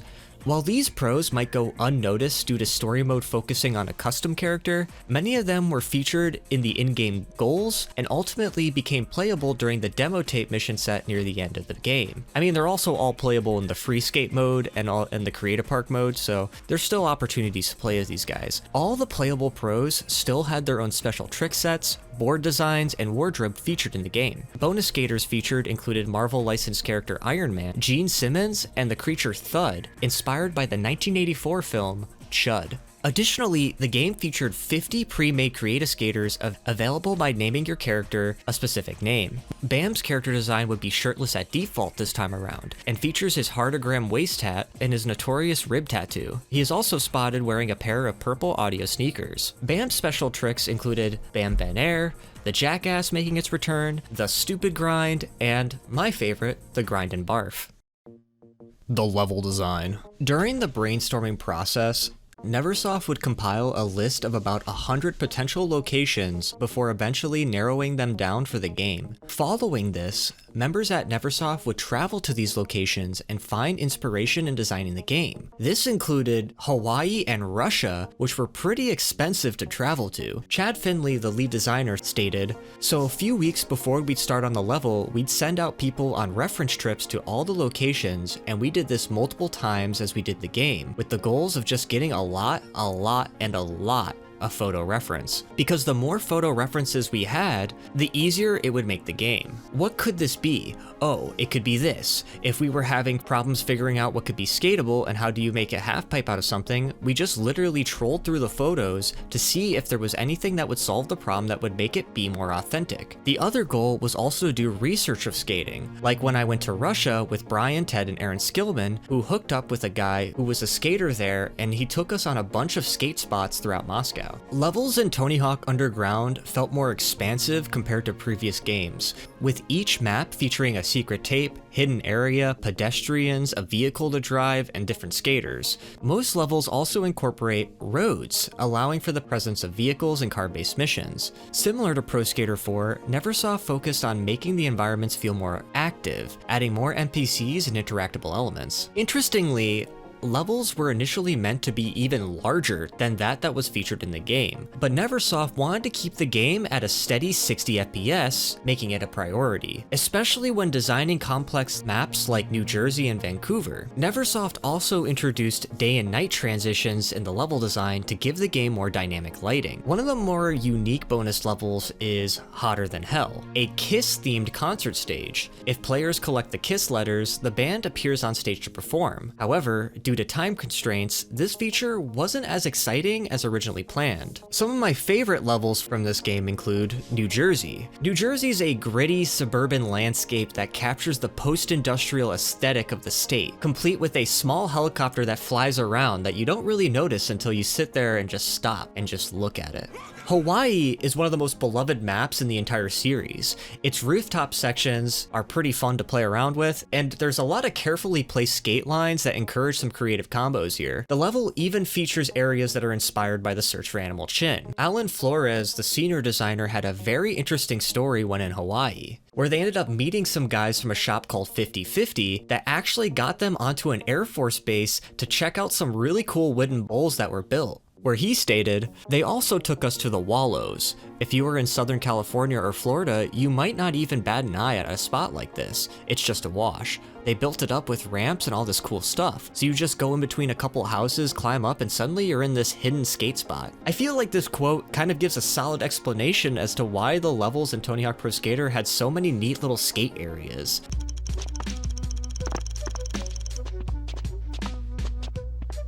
Vancouver's design revolved around a hotel situated at the epicenter of the map, surrounded by various pools, a hockey rink, and benches. Upon entering the hotel, the music shifts to a more elegant piano music, and the employees in the hotel appear very discontent with the skater. Moscow featured a colorful post-Cold War aesthetic that effectively incorporated Russian architecture into its design, reflecting the Kremlin's onion domes and red brick look with Byzantine influences. It also included charming additions like snow halfpipes and grindable tanks. After progressing far enough in the story, players could unlock 3 classic Tony Hawk Pro Skater 2 levels: School 2, Hangar, and Venice Beach. These levels are located in Hawaii, New Jersey, and Moscow respectively. Additionally, several pre-made parks were included, such as Andy's Park of Doom and the well-known Montana, which is just a tree. Other design elements included the HUD customization, which allowed players to change the interface theme, which included a lot of really interesting designs, like there was an Iron Man design. This feature was such a treat to discover upon playing. If you notice, it actually changes throughout the game depending on what chapter you're on. Create a Deck was also added, which gave players more creative freedom towards their own board design. The Create a Park also includes the most assets out of any other Tony Hawk game, giving you more options to create whatever you'd like. The online community. The PlayStation 2 version was the only console port to feature online multiplayer. The reason the Xbox version lacked this feature was explained in the June 2003 issue 122 of Game Informer, where Tony Hawk's Underground received its own article. Good old Joel Jewett elaborated by saying, "Microsoft maintains strict control over Xbox Live content. It insists on overseeing and approving every item downloaded to a memory card or uploaded to the servers. This includes face maps, created goals, skate parks, and more. If that were to happen, it would take an extremely long time for those things to become available. And in contrast, Sony takes a more hands-off approach with its online dealings." As previously mentioned, several websites on the internet were at the heart of the Tony Hawk community. Many of them were connected to ThugX Online, TXO's official website. The site provided everything Tony Hawk Pro Skater related, including goal guides, glitches, forums, and hyperlinks to other Tony Hawk Pro Skater fan-made websites. Here is the TXO crew in 2004. Notice there's quite a few of them, and each player on the team had their own bio, style of gameplay, and these include Benson, Andy Tony Hawk Pro Skater obviously, and Invisible Man, who played as an invisible avatar. More tournaments would be hosted by the clan, including Tourney for the Homies 2, the Impoverty Strike and Tourney aka I2, and the TICC. AndyTHPS would create one of the last hosted sites, called Lineage, which hosted Tourney for the Homies 2, and featured some of the best captured videos out there. Andy even released a groundbreaking video called Project, a cinematic thug video featuring a montage of Andy's tricks where he utilized his samurai sun hat as he shreds the levels featuring songs from Tool. Andy impressively made this in Windows Movie Maker too, which I find really cool. The story. Unlike its predecessors, Thug marked a major shift for the series by introducing a fully story-driven campaign and cinematic cutscenes. Players could now customize their skater with a variety of gear, including real-world brands like McDonald's and Butterfinger, and that model would be featured in the cutscenes. The amount of customization in the Create a Skater is phenomenal. You get a variety of hairstyles, clothing, accessories, and tattoos, all of which can be changed in color and scale. Face mapping is also an available option. This was an interesting feature. Face mapping is a feature that allows the player to replace a skater's face texture with any other image, typically the player's face. I think people are gonna really embrace this whole face mapping thing because it's new technology. You know, it's not something that's overly difficult to get into your game. All you gotta do is take a digital picture of yourself and email it to a server, and then you download it through your console. And so the protagonist, a customizable skater from suburban New Jersey, dreams of going pro alongside their childhood friend, Eric Sparrow. Each chapter can vary in the number of objectives that are needed to progress. However, the player is able to skip 1 or 2 of these goals per chapter and still be able to continue on in the game. Thug introduced a new level of freedom, allowing players to skate around and complete goals at their own pace. Players also earn stat points through mini challenges that are unlocked throughout the game. This is a spoiler alert, guys, alright? If you really want to skip this part, then you could go to this part in the video, but just letting you know it's not really a big deal. There's like, this is a pretty cool campaign, but like, yeah, but it's no Deus Ex. What up, Eric? The story kicks off with the protagonist walking up to Eric. Eric got his board dismantled by the dealers on Elm Street. He complains about his knee and asks for the player's help. The player's first goal is to collect the pieces on the roof so Eric can rebuild his board. Eric then encourages the protagonist to skate and teaches you how to caveman. Okay, Mr. Hawk, try this one. The player then skates against Eric after being taught how to revert to manual. The player then helps out his next door neighbor, Jason Turbo, of the neighborhood street racing gang, the Street Warriors, by giving his dog some exercise. Chad Muska arrives in town for a demo. Muska shows off his luxury SUV. It's louder than a Metallica concert in there! The player is then inspired to impress Chad Muska. While he drives around, the player has to go to different areas to score points within Muska's area of vision. Muska was impressed by the skater, gave him some words of encouragement, and threw him a new board and sped off. The player now attempts to earn a sponsorship with the legendary Stacy Peralta, who is the owner of the local skate shop. Things heat up when late into the night, the player discovers the gang on Elm Street took some gear from the shop. The skater named Sean is planning to sneak there to retrieve it. It's my neighborhood. I'll do it. Wait, kid! It's too dangerous! But without hesitation, the player decides to sneak there himself. There's actually a well-known glitch in this mission where if you walk over to the parked car, you can retry the mission and the game will give you your board back so you can skate around if you'd like to. When the protagonist reaches the stolen goods, they discover Eric is already there, acting rather suspicious. Me? Oh, yeah, I gotta finish doing something here. Moments later, Eric sets one of the gang's cars on fire, laughing as the flames consume it. The next day, the player meets up with Stacy Peralta. He asks about being sponsored, and Peralta mentions that if he wants to be sponsored, he's gonna have to make a unique skate video using special spots that is something new and refreshing. Upon approaching Eric with the good news, Eric is shooken up. They know. He is being stalked by the dealers for his act of arson. He must retreat to a buddy's house in New York. Player then collects scrap for Headstone Harry to build a ramp, and then the Street Warriors let you sketch their car to jump over a conveniently placed police barricade blocking their path, giving the player access to the metro station. Security tries to stop them, but the player responds accordingly. What's your problem, Bacon Bits? And disorients the security guard. Before being able to leave, Eric finally gets kidnapped by the gang, and the player begins to chase the gang down, and thanks to the help of the Street Warriors, the protagonist was able to save Eric's life.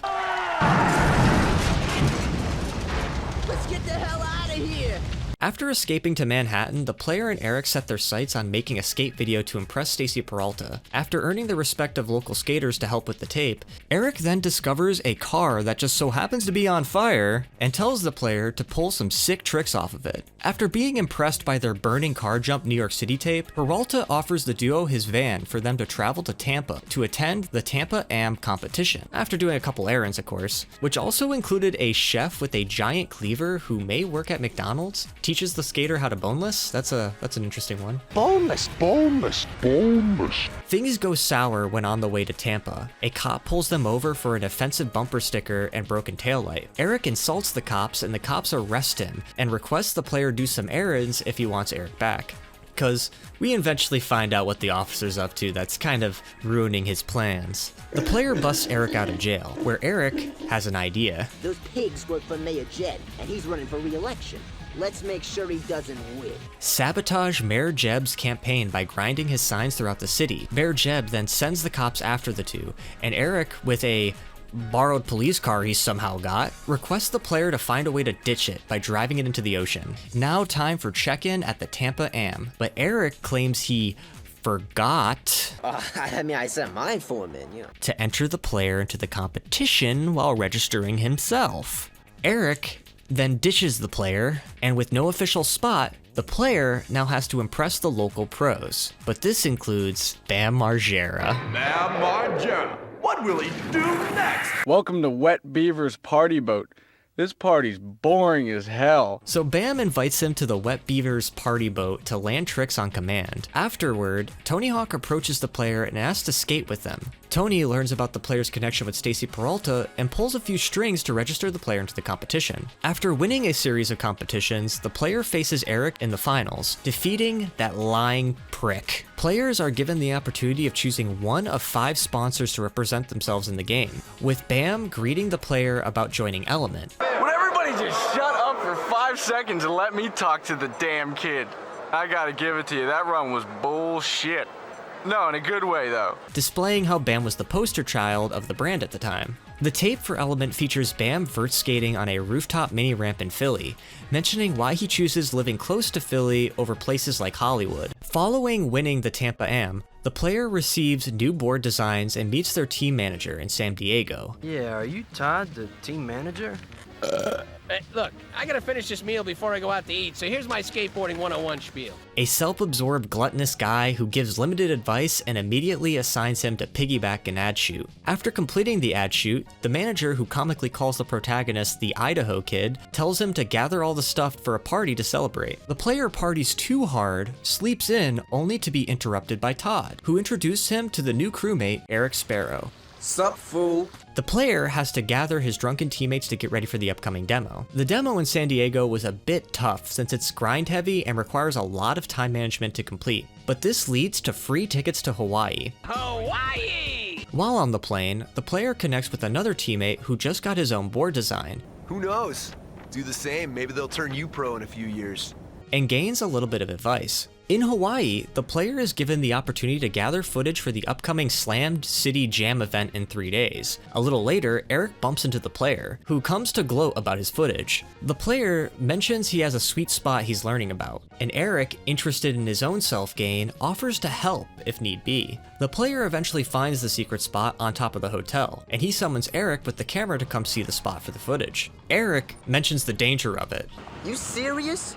You miss your ollie and we'll be sending you back to Jersey in a coffee can. And reluctantly tells the player to do a few tricks and that's it. Let's not go too far here, guy. The player, however, had a much bigger idea. Do a 900 spin while transferring from the top of the hotel. Crap, it's the cops. We gotta split.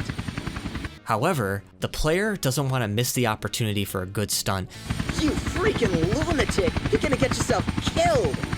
And I'm gonna pull a McTwist on the way over. And mentions ramping over the helicopter while doing a McTwist. Upon completion, Eric is shocked. He runs down and the two flee from the cops. Somehow, I don't know how you're able to flee from the cops in this game, but they do it twice. The team then heads to Vancouver for the premiere of the tape. After completing 7 of the 9 goals in this chapter, the player's final task is to gather stolen goods and VIP sponsors for the screening. But after arriving at the premiere late, the player learns that he was not only not featured, but Eric straight up took the credit for the helicopter stunt and earned the spot as a pro. The ultimate betrayal.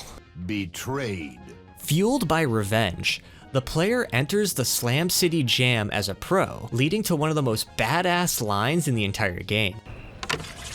You're a pro? They entered you as an amateur. Someone made a mistake. The player eventually confronts Eric and dominates the competition, finally earning their spot as a pro, which means getting their own pro model board. Hey, way to clean up in the Slam City Jam. Heard you scored a pro model too. Well, I would have scored it sooner if Eric hadn't lost my video footage. Right. But of course, Eric weasels his way into securing a trip to Moscow first, so the player has to land a shoe sponsorship to afford the trip. The player scores the sponsorship, but must rush to the bus before it leaves. The player finally arrives in Moscow and begins to skate with the locals before the demo in a few days. Word to your brother, my man. After talking to a Russian skater who's trying too hard to be cool, Todd requests the player to build up speed and spine transfer over the wall to open the gates so the team can enter, mentioning Operation D's. Operation D's what? D's nuts! Yeah, guys, so it turns out that the D's Nuts meme existed even before the 2015 viral video by Welvin the Great. It goes as far back as Dr. Dre's studio album, The Chronic. D's nuts! Aw, shut up. Bam helps the player with opening the gate as the next scene plays. Eric half-heartedly apologizes to the player, who reluctantly accepts it while Bam honors the presence of tanks. Oh, tank, look at these tanks. It's so good. We can't go skating right now. Look at these tanks. Damn. Eric and the player cooperate to impress a bunch of local skaters. However, that night, things spiraled out of control. Eric, in a full-on drunken stupor, takes keys from a Russian guard and hijacks a tank. He starts it up and begins surfing on it like an absolute idiot. The protagonist scrambles to get control of the situation, trying to shut down the tank before it causes any real damage. But surprise, he fails. The tank crashes, costing 6 figures in damage, and the protagonist gets stuck inside, leading to his arrest. When I saw him steal the guard's keys, I knew he was up to something stupid. I tried to stop him, but he wouldn't listen. And true to that snot-nosed, ego-driven self, Eric denied everything. As a matter of fact, he tried to stop the protagonist, and the protagonist just takes the fall, losing their hard-earned sponsorship and watching their career crash and burn over the negligence of your so-called friend, Eric Sparrow. The player finds a contact named Alexander that could help the protagonist escape the country. After meeting with his contacts and doing some errands, one of the contacts, Kalo, offers help. He gives the player a bag and tells him to walk around the guards and meet up with Alexander to get out of Moscow, which is done successfully. You are going home, but you are welcome back here anytime. Back in Jersey, the player gets confronted by Eric. No, homie. I got it all. My own company, 6 cars in my garage, a record deal in the works, and what do you got, huh? Food stamps? Who, being his ego-driven, money-grubbing self, talks massive shit. At rock bottom, the protagonist has a heart-to-heart with Stacy Peralta. Skating is whatever you make it. It didn't change. You're the one that changed. Now go skate. It was never about the fame or the money. It was about the passion, the love for the sport, the art of skating itself. Inspired, the protagonist makes a decision. Screw the industry. They'll form their own skate team and make a raw, authentic skate video, earning the respect of the local pros, including Mike Valley. You know, a lot of the pros I've been talking to think that sounds pretty cool. Giving the player the ability to select his team and name his team accordingly. There's also an Animal Chin reference. The player's new team then does a series of challenges, one for each map to feature in the video. The final video features actual skate footage from the team. Bam's feature features his usual favorite spots, but also there's some fresh street skate spots too that I feel like I haven't seen. The video ends up being a massive success. Then comes the final confrontation in the last mission in the game. Eric slithers back into the picture, offering to buy out the protagonist's video. I told you, it was never about the money. Right, I forgot. Mr. Pure, I should have fixed you back in Tampa. Tell it to your posse. Just another chance to leech off someone else's hard work, but the player refuses, staying true to the real meaning of skateboarding. Then, when Eric, in one last scumbag move, taunts him with the stolen Hawaiian footage. That's the last straw. This leads to the game's final mission, a full-sped chase to hunt Eric down and take back what's rightfully yours. I'm still better than you! You got lucky, you little punk! And if you beat the game on both difficulties, you get the ultimate reward. Instead of doing the last mission, the protagonist simply punches Eric in the fucking face, delivering the justice every player has been waiting for. Thug's storyline is one of the most compelling in the Tony Hawk series, a true rags to riches tale. Eric is a well-crafted villain, manipulative, selfish, and just a complete sellout. Couldn't bring myself to tell you, see, there was this thing at Customs. Lying secret. Everything skaters hate, making every moment of betrayal hit harder and harder than the last. The player's journey from a small-town skater to a world-renowned pro, only to have it all ripped away, adds real emotional weight. It's a story about resilience, about sticking to your roots, and about not letting some corporate climbing asshole take advantage of you.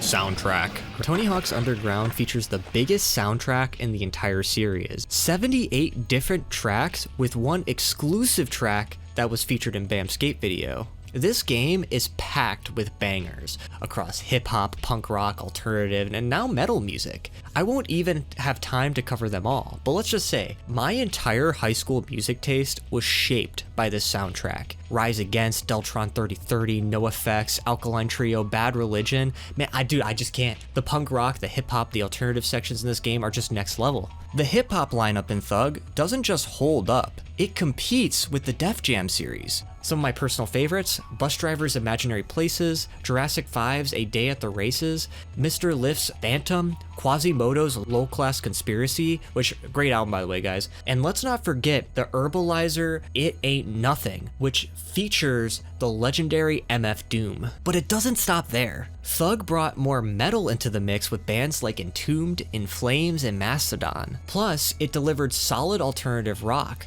including Jane's Addiction, who were rising in popularity at the time. Also want to mention that Queens of the Stone Age's Millionaire was a great inclusion, especially since it was featured in the introduction of CKY4, as we've covered before in this series. We even got Mike V and the Street Rats, which is Mike V's personal punk band. While on the topic of punk rock, the supergroup The Transplants is also featured on this, which features Tim Armstrong of Rancid and Operation Ivy fame. The punk selection in Thug is so impressive. Thug's selection in general is easily one of the best in the series. Now, is Thug my personal favorite OST in the series? Not quite. I'll explain why in the future. Thug easily earns the title as best soundtrack in the franchise. It even got official recognition, winning Best Video Game Soundtrack at the MTV Music Awards in 2004. We want to thank, of course, Activision, all the geniuses at Neversoft, Joel Jewett, Scott Pease, Tim Riley, all the music people, Will Kasoy rhyming. Thank you, thank you, thank you. Where Tony Hawk himself accepted the award alongside Bam Margera, who of course used the moment to hype up Thug 2. And make sure you get Thug 2 October 6th, where you can see my fat naked dad do kickflip backside lip slide. Reputation. While on the topic of awards, I stumbled upon this. Thug was also awarded the Alt Sports Game of the Year award at the 2004 G4A Awards. But instead of just handing out a trophy, they wheeled out Tony Hawk and set up a Tony Hawk roast. And man, it was pretty bad. Hey, and how about Tony's video game, huh? That thing sold 500,000 units in the first week. The only thing to sell out faster than that is Tony Hawk. It was pretty bad, but it got better, And still, Tony seemed to be having a good time about it, so that's what matters. Day, are you ready for something sexy? Yes, absolutely. Something a little lacy? Yes, please. How about a little Preston Lacey? Hit it! Things got chaotic as Preston Lacey would run out and jump onto Tony, followed by Wee Man and Chad Muska storming onto the stage. They started roasting Tony. Hey, this guy is so old. You should be sponsored by Depends. And, of course, plugged Thug 2, where they revealed one of the game's new characters, Polly, who we'll talk about in the next chapter, who took a turn at roasting Tony. When they call you the Birdman, what kind of bird are they talking about? This one? Tony thanks the audience, and we even get that sneak peek of Thug 2. Outside of awards, Thug was a massive success, with the PS2 version ranking as the 8th best-selling console title of the year. In just 2 months, it sold nearly 2 million copies in the US. Despite Thug's success, Thug divided some old-school fans of the Tony Hawk series, particularly due to the cave-manning mechanic, preferring Pro Skater 2's simple yet fast-paced style of gameplay. However, players new to the series would admire Thug's ambitious story mode and arcadey feel. It surprises me how divided Tony Hawk fans were with Thug. From my perspective, the game is a must-play. Personal experience. Thug is a borderline masterpiece. The shift in gameplay and the addition of a solid story filled the gap that the Pro Skater series was missing. The anti-authority humor and quirky characters made for some entertaining cinematics, keeping the vibe fun and rebellious. Personally, I love the caveman mechanic. It really helps me readjust my lines and keep combos going. But I won't pretend Thug's gameplay is flawless. With all the new mechanics packed in, the game became buggy as hell at times, and sick difficulty Honestly, absolutely insane. Some of these objectives are just brutally unbalanced. Stuff like grind here and collect 40 items in 2 minutes or land 3 consecutive combos without bailing are some of the notorious things that are in this that I don't like. Even with cheats, some of these challenges are just straight up painful. Another thing, I really wish my copy of Thug didn't have a save issue. The game would freeze while loading or saving, corrupting my data. So I had to rush through the game without turning off my PS2, which means that's why I ended up using cheats for a lot of this. And yet, even with cheats, I still struggled, guys. Some of these chapters are pretty ridiculous. I also want to mention that I had a really funny glitch where some of the models will T-pose in the goal selection screen. That's pretty interesting. Regardless, Thug is packed with so much content that even after talking about this for 47 minutes, there's still stuff I missed. The main story took me about 12 hours to beat, but between that, we had a lot of extra levels, unlockable tricks, and at the time, there was online play, so there was so much to do that you'll be hooked. For me, Thug is 5 out of 5, no question. And it's gonna be really, really interesting to compare this to Tony Hawk's Underground 2. Oh yeah, don't get shot.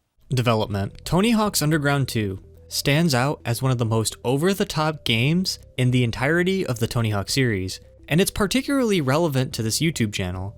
Not only is it heavily influenced by Jackass and CKY culture, but Bam Margera himself is the main character. In Thug 1, Bam Margera had a fairly prominent role, appearing in several cutscenes and serving as the frontman of Element. Now, he's even more involved than ever, featured in promotions, contributing to the development process, the motion capture. A significant amount of money was invested in promoting this game. In a 2004 interview with IGN, Joel Jewett explained the direction. Bam personifies a segment of the skate culture that crosses over into the overall youth culture. He is all about getting crazy and having fun. Since we told a more serious story last year, we thought Thug 2 needed to be more fun and to get a little bit crazy too. Both Bam and Tony came into the Neversoft offices to help us out with bringing their game characters to life. Bam Margera's influence marked a major shift in the series, adding a new level of quirkiness and chaos. Hey, I need some toilet paper up here. I really could throw up right now, I think. Around this time, Viva La Bam Season 3 premiered just 20 days after the game's release, further fueling the hype. In addition, members of the Jackass crew were also included, allowing players to control Wee Man, Phil, and Steve-O.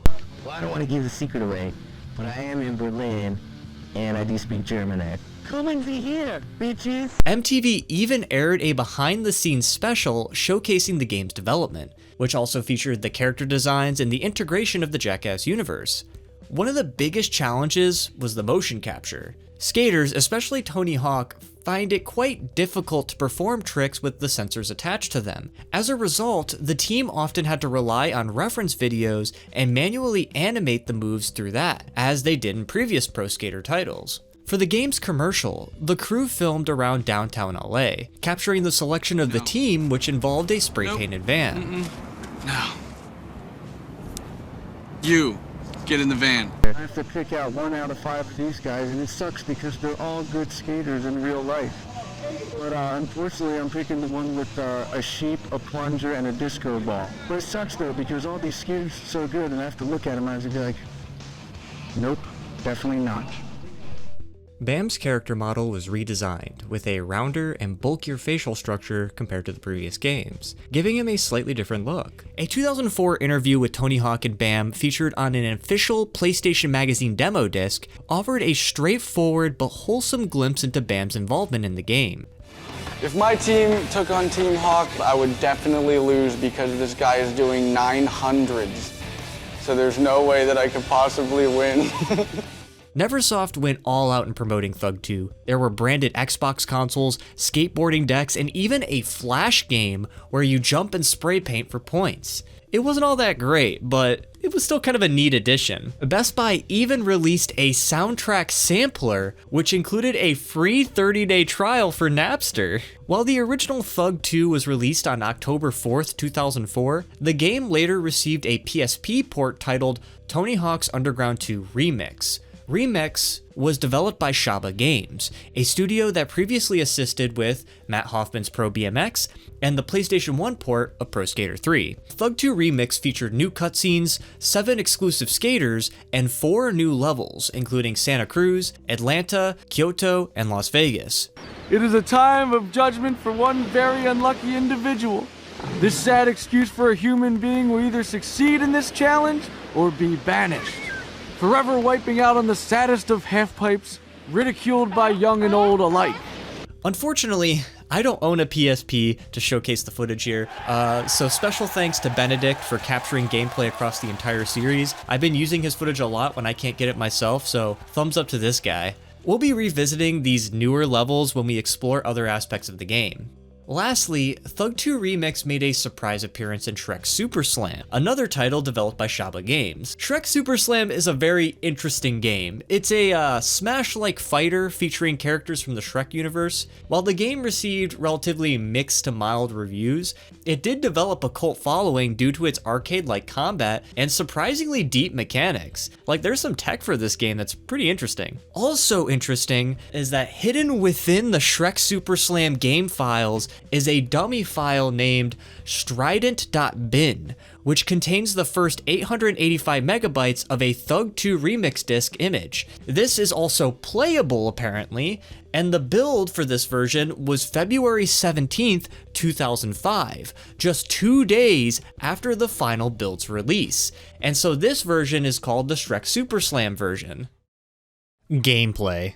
Thug 2 feels like more of the same compared to Thug 1. However, with tweaks in gameplay and the fixing of exploits, Thug 2 was shaping up to be noticeably different. Air control is tougher to nail, grinding is a bit more sensitive, and some moves were altered altogether. The game's exaggerated story is paired with equally over-the-top gameplay, featuring mechanics like throwing fruit,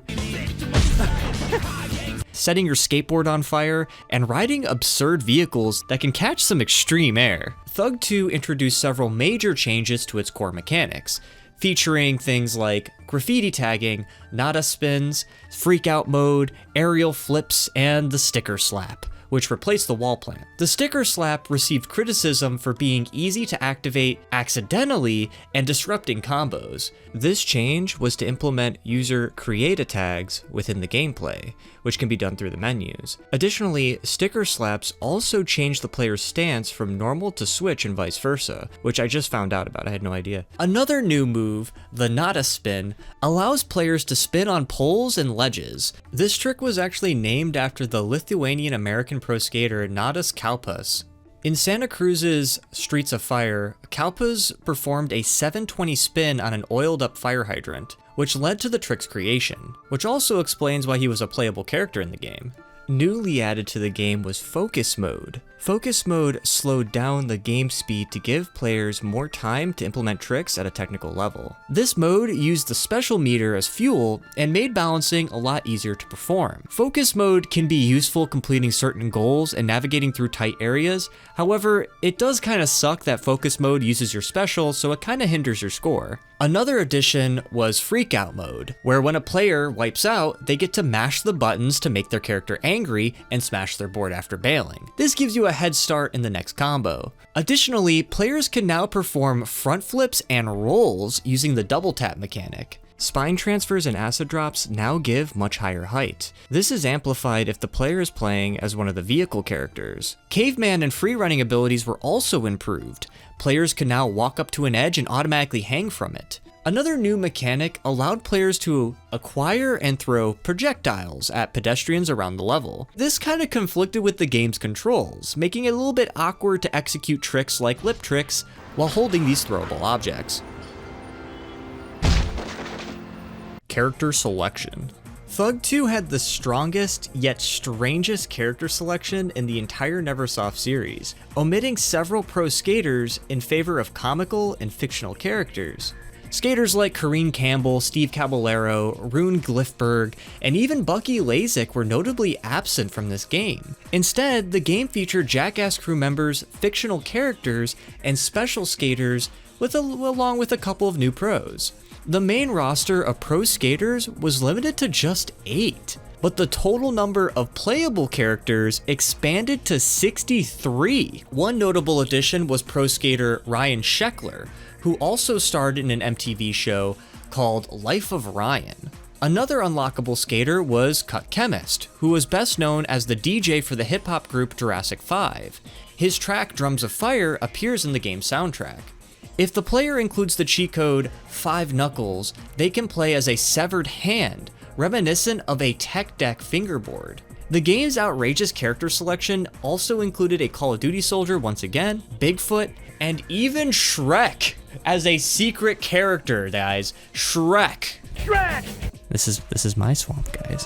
The PC version even had an exclusive playable character, which was Nick Kang from the True Crime Streets of LA. Do you guys remember that game? Despite the wild variety, Thug 2's character selection lacked depth. Many skaters just didn't have unique moves to them like in previous titles, making them kind of feel a little bit forgettable. Even the unlockable skaters unlocked in story mode feel generic, and with names like Graffiti Artist and Trim Salesman.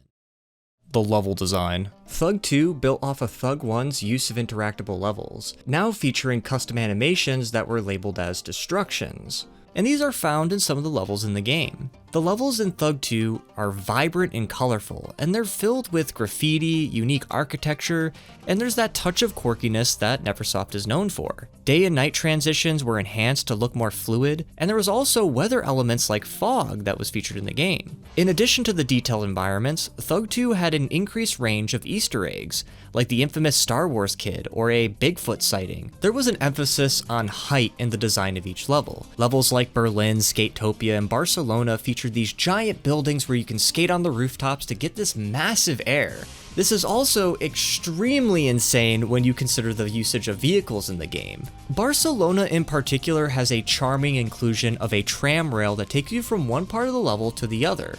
Barcelona also has quite a few teleporting areas that include a catapult, a metro, and also a bridge that is present in the middle of the map, that when a player grinds a rope that's on top of the water, it will help put it back into place. Boston is a good example of a level that properly represents itself with the incorporation of Boston City Hall, the MBTA commuter rail, and the iconic Cheers pub. It also has what makes Boston truly special: construction. Australia was inspired by Bondi Beach in Sydney. It starts with a road that branches down towards a beach. The level features construction workers, a koala statue that pays homage to Pro Skater 4's zoo level, and climbable buildings that are used for massive acid drops. The level plays with the beach aesthetic with its use of sunbathers, lifeguards, and the playable shrimp salesman character.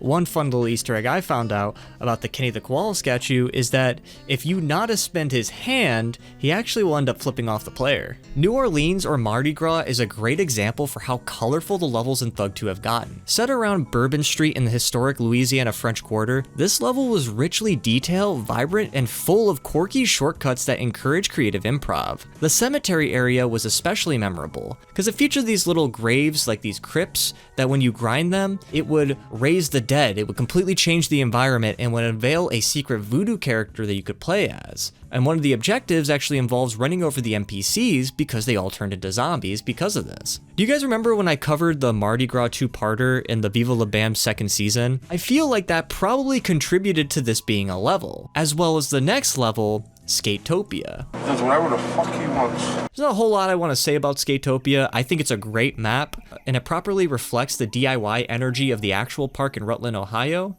But I will say there's a large presence of animals, there's that construction sort of vibe to it. I don't know, I didn't write a whole lot for this particular level. But the secret levels in Thug 2 were pretty interesting to add to the game. There was this level called Pro Skater, which is unlocked after beating the story. The level consists of 3 different areas: an alien complex, a Mayan complex, and a hell complex. Pro Skater has a lot of cute little details, and it gives the player the ability to wander and use their tricks to advance to other parts of the level. Triangle was unlocked through completing the classic mode. The map takes place on a remote island in the Caribbean, and it's basically the Bermuda Triangle themed level.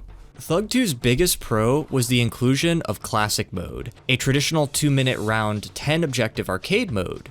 This featured 15 stages, including ones in the game, and 6 returning levels from previous games, including Bam Margera's beloved Philadelphia level from Pro Skater 2.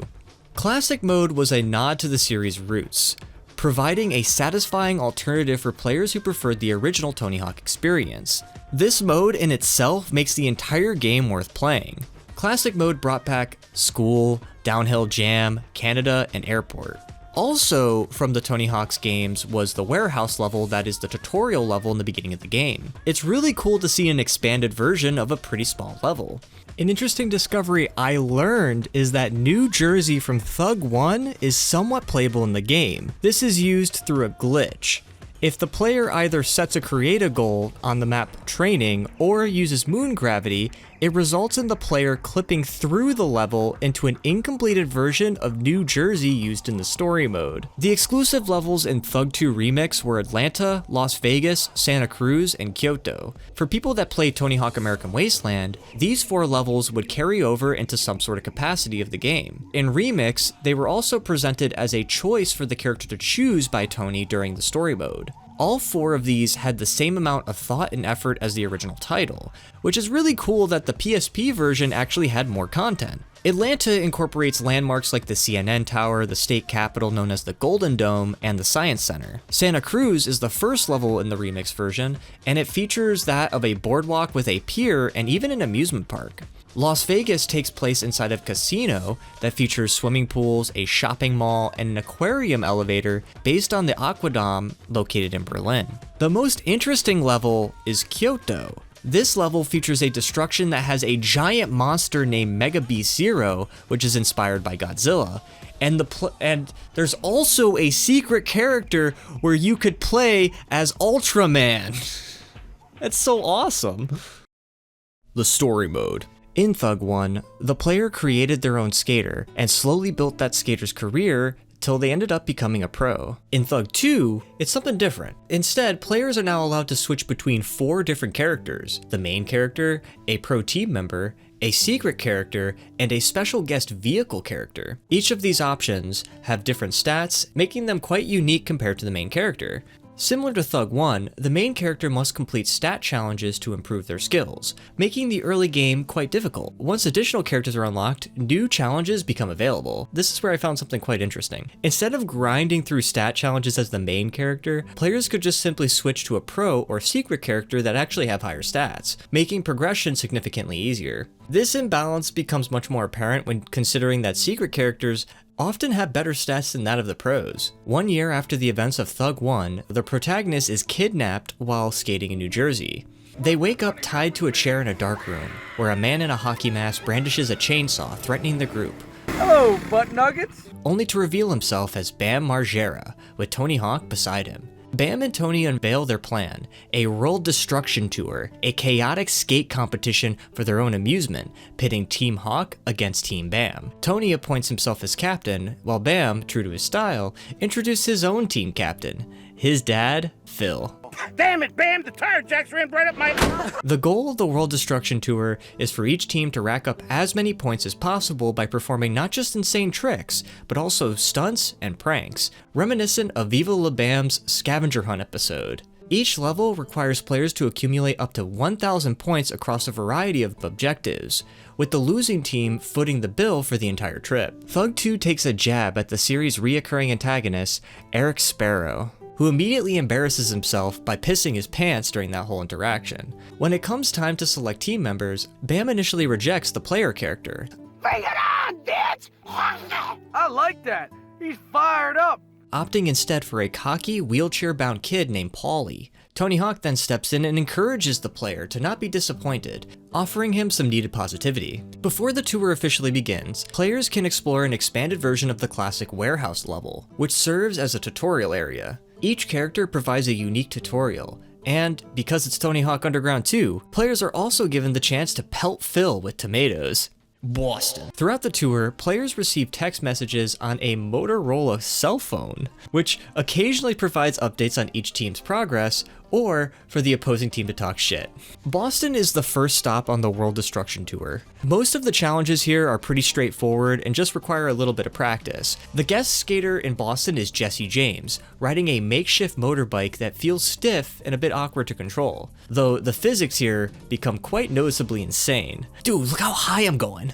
Oh my god! The unlockable skater is Ben Franklin, who comes with a very special move, the Franklin grind, which I find myself using a lot in my combos. As the level wraps up, Tony announces his team is leading by 50 points, but before claiming victory, Bam's team had one more stunt unaccounted for. Paulie pulls off an outrageous prank, dragging a porta potty with someone inside at full speed into the ocean, nearly killing him, earning an extra 100 points. This stunt triggers the infamous Wheel of Loogie, ultimately leading to Bob Burnquist's elimination from the competition. Barcelona. In the beginning of Barcelona, Tony makes reference to the Hiroshima snot rocket, which I learned was a Steve-O idea. I found an interview where he recounts a story where he smoked a crack booger, which allegedly is what got him the name of the joke. This crack booger. It was like, as disgusting as it gets, but pretty funny as well. And that's what, when you said, what's a Hiroshima? I hope that wasn't the inspiration for whatever you did in our video game. I really hope that. The tour heads to Spain, where the player helps Tony's team fight to regain the lead. One of the standout challenges in Barcelona involves throwing tomatoes at a bullfighter, unlocking him as a playable character, and setting a rampage bull loose on the level. The guest skater for this level is none other than Steve-O himself. No way, you found me. Check out my mechanical bull.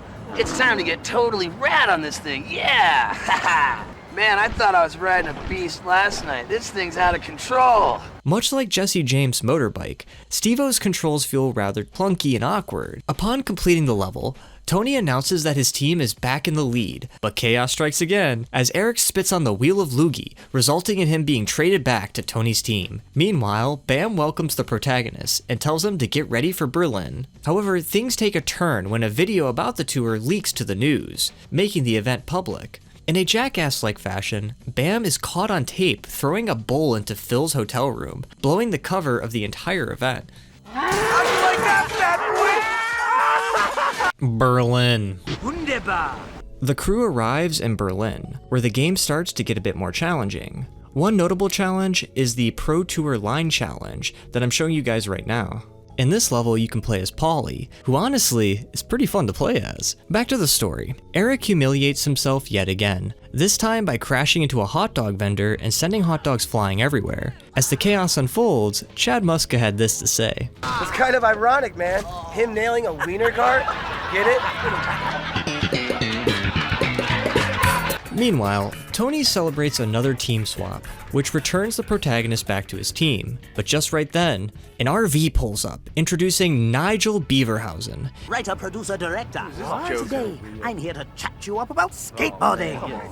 A shady reporter looking to profit off the tour. He tries to sell his services to the crew, but instead of taking him seriously, they tape him to his own RV and leave him behind. Australia. A quick stop in Bangkok leads to Bam's team missing their flight and accidentally landing in India, giving Tony's team a crucial advantage. In Australia, unlocking the special character requires to trigger this level's destruction. The player must spin a fire hydrant, startling a construction worker asleep at the wheel.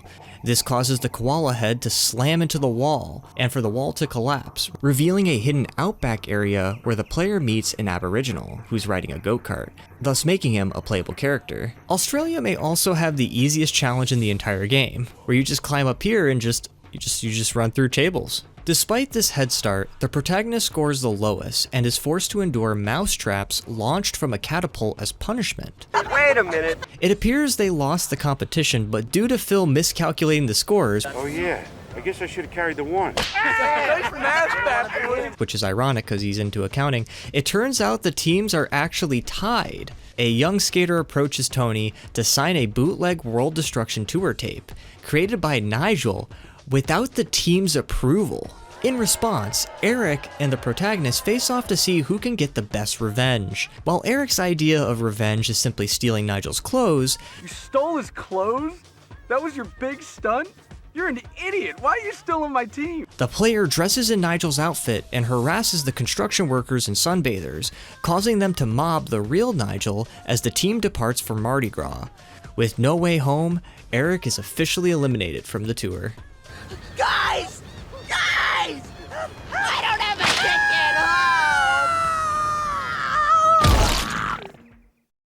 Mardi Gras. The crew lands in New Orleans for Mardi Gras, probably one of the best levels in the game. As the story continues, Bam drags a couple of drunken partiers behind him. Like it?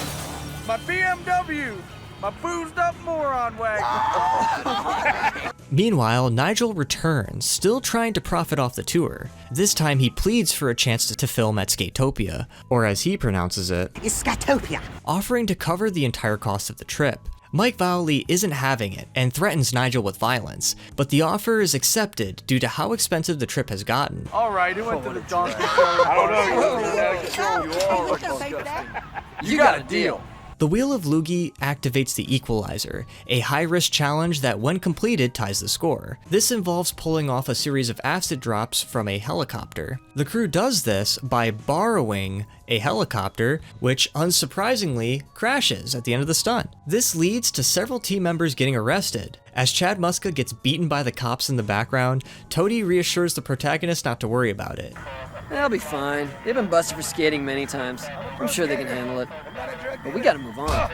And now it's time to head to the final stop, Skatopia, where the protagonist must impress the locals. Ryan Sheckler is available as a playable character here, and in one of the game's most bizarre additions, Bigfoot himself appears riding a motorized skateboard after collecting the chainsaw. After completing the challenges, Bam prepares for the grand finale, a massive firework display. One of the trickier challenges in this involves landing on 8 firework blocks within 2 separate combos, which can be frustrating to pull off. We gotta get out of here! Let's take the critters with us! The final task requires the player to collect the critters and complete Skatopia in one combo. With the tour over, Bam admires the flames, but is ultimately surprised when Tony's team ultimately wins at the end. Nigel appears to cover the event on live TV, hyping up his exclusive coverage, only for the screen to cut to Bam Margera on the toilet, out of toilet paper. Hey, where's toilet paper? I need some toilet paper up here. Guys, this scene feels ripped straight out of the scene in Jackass. It's kind of funny. As Tony thanks the audience, Bam sneaks up and pantses Nigel, bringing the tour to an end and the credits being rolled. Thug 2's storyline received mixed reviews, with some fans calling it juvenile. The tone shift between Thug 1 and Thug 2 was night and day.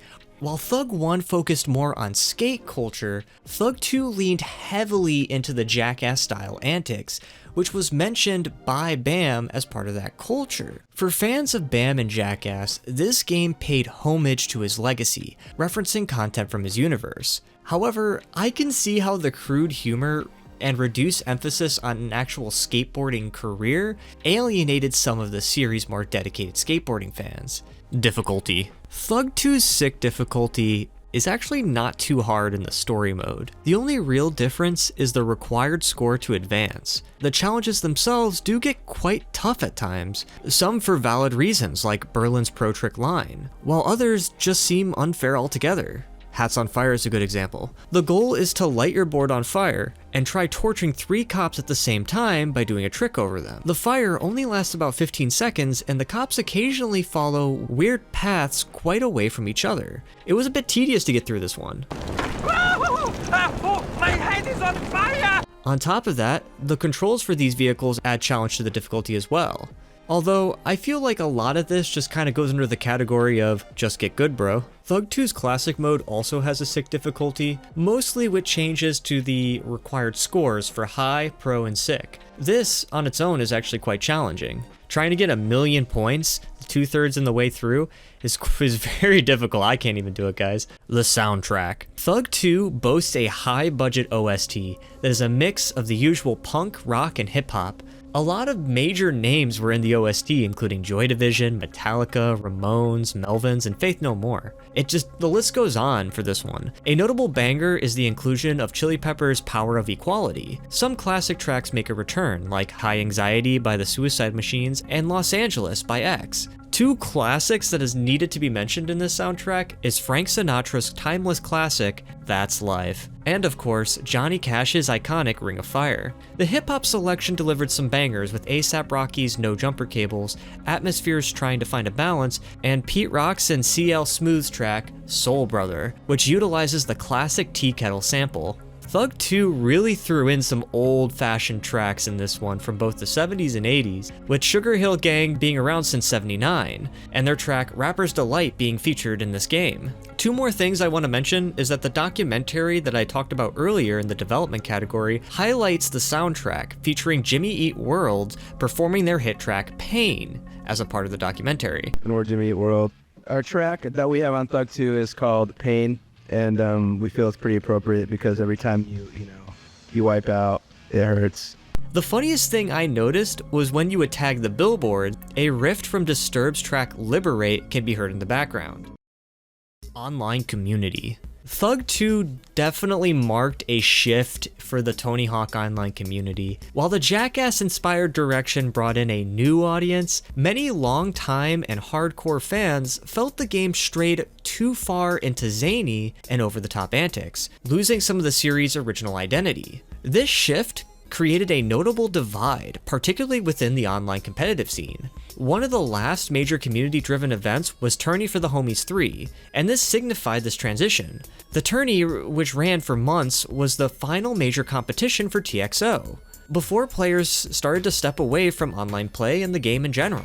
In the end, user Blazin emerged victorious in what would become the last major event of its kind. On April 20th, 2004, TXO The Crew officially announced its retirement, with several members transitioning to a new team called Denied, which was founded by Benson and SIK, or Sick. Denied quickly became more than just a gaming team. It launched its own clothing line and even sponsored Tourney for the Homies 3. Denied's impact didn't stop there. The brand was also featured in Thug 2 itself, making it one of the few community-driven brands to receive official recognition within the series.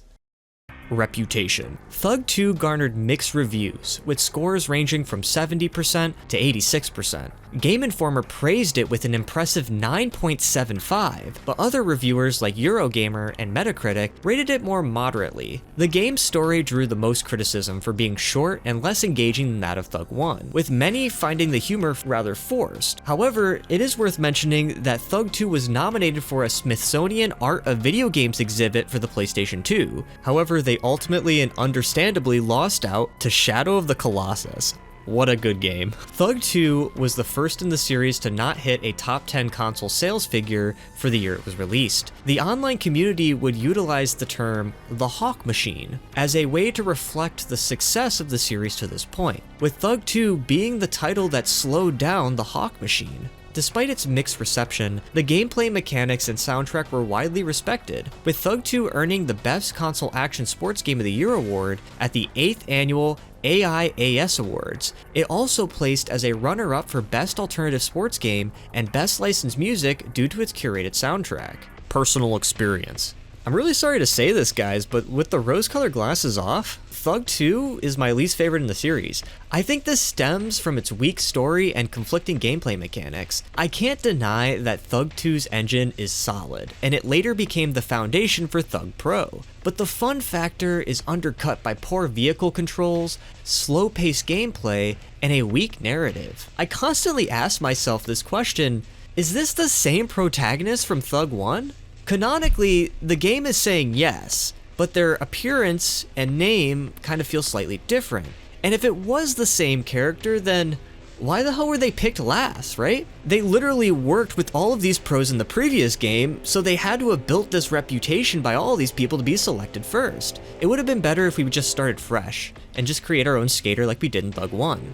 The protagonist stat challenges made playing as the protagonist more annoying than just switching to the pros or secret skaters that were available. And while we were on that topic, there was really a missed opportunity for the secret skaters in Thug 2. There were a lot of really interesting inclusions that I do admire, but they had the CKY and Jackass universe at their disposal. They could have included a lot more than they did. Like, imagine Chris Pontius or the Bloodhound Gang being featured. And also, could you imagine if Brandon D. Camillo on the Boston level played as Ben Franklin? That would have been perfect. Now get wide on me and spread your knowledge.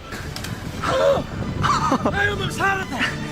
The extreme over-the-top antics like riding a mechanical bull sometimes overshadowed the core skating experience that I admired in games like Pro Skater 2. The point-based objective system feels flawed because it requires the player to find the other skaters before unlocking all the challenges in a level, thus delaying the progress of the game and making it a bit more slow. What I do admire about Thug 2 is its ambition to try something new and use the Jackass universe as a point of reference and inspiration. Everything from the animations, wacky level design, created a much bigger and bolder kind of content. And hey, we got Classic Mode, the saving grace of the game's divisive story. And there was a lot of levels to choose from in Thug 2, which I find is Thug 2's strong suit. For Jackass and Bam Margera fans, Thug 2 was a dream.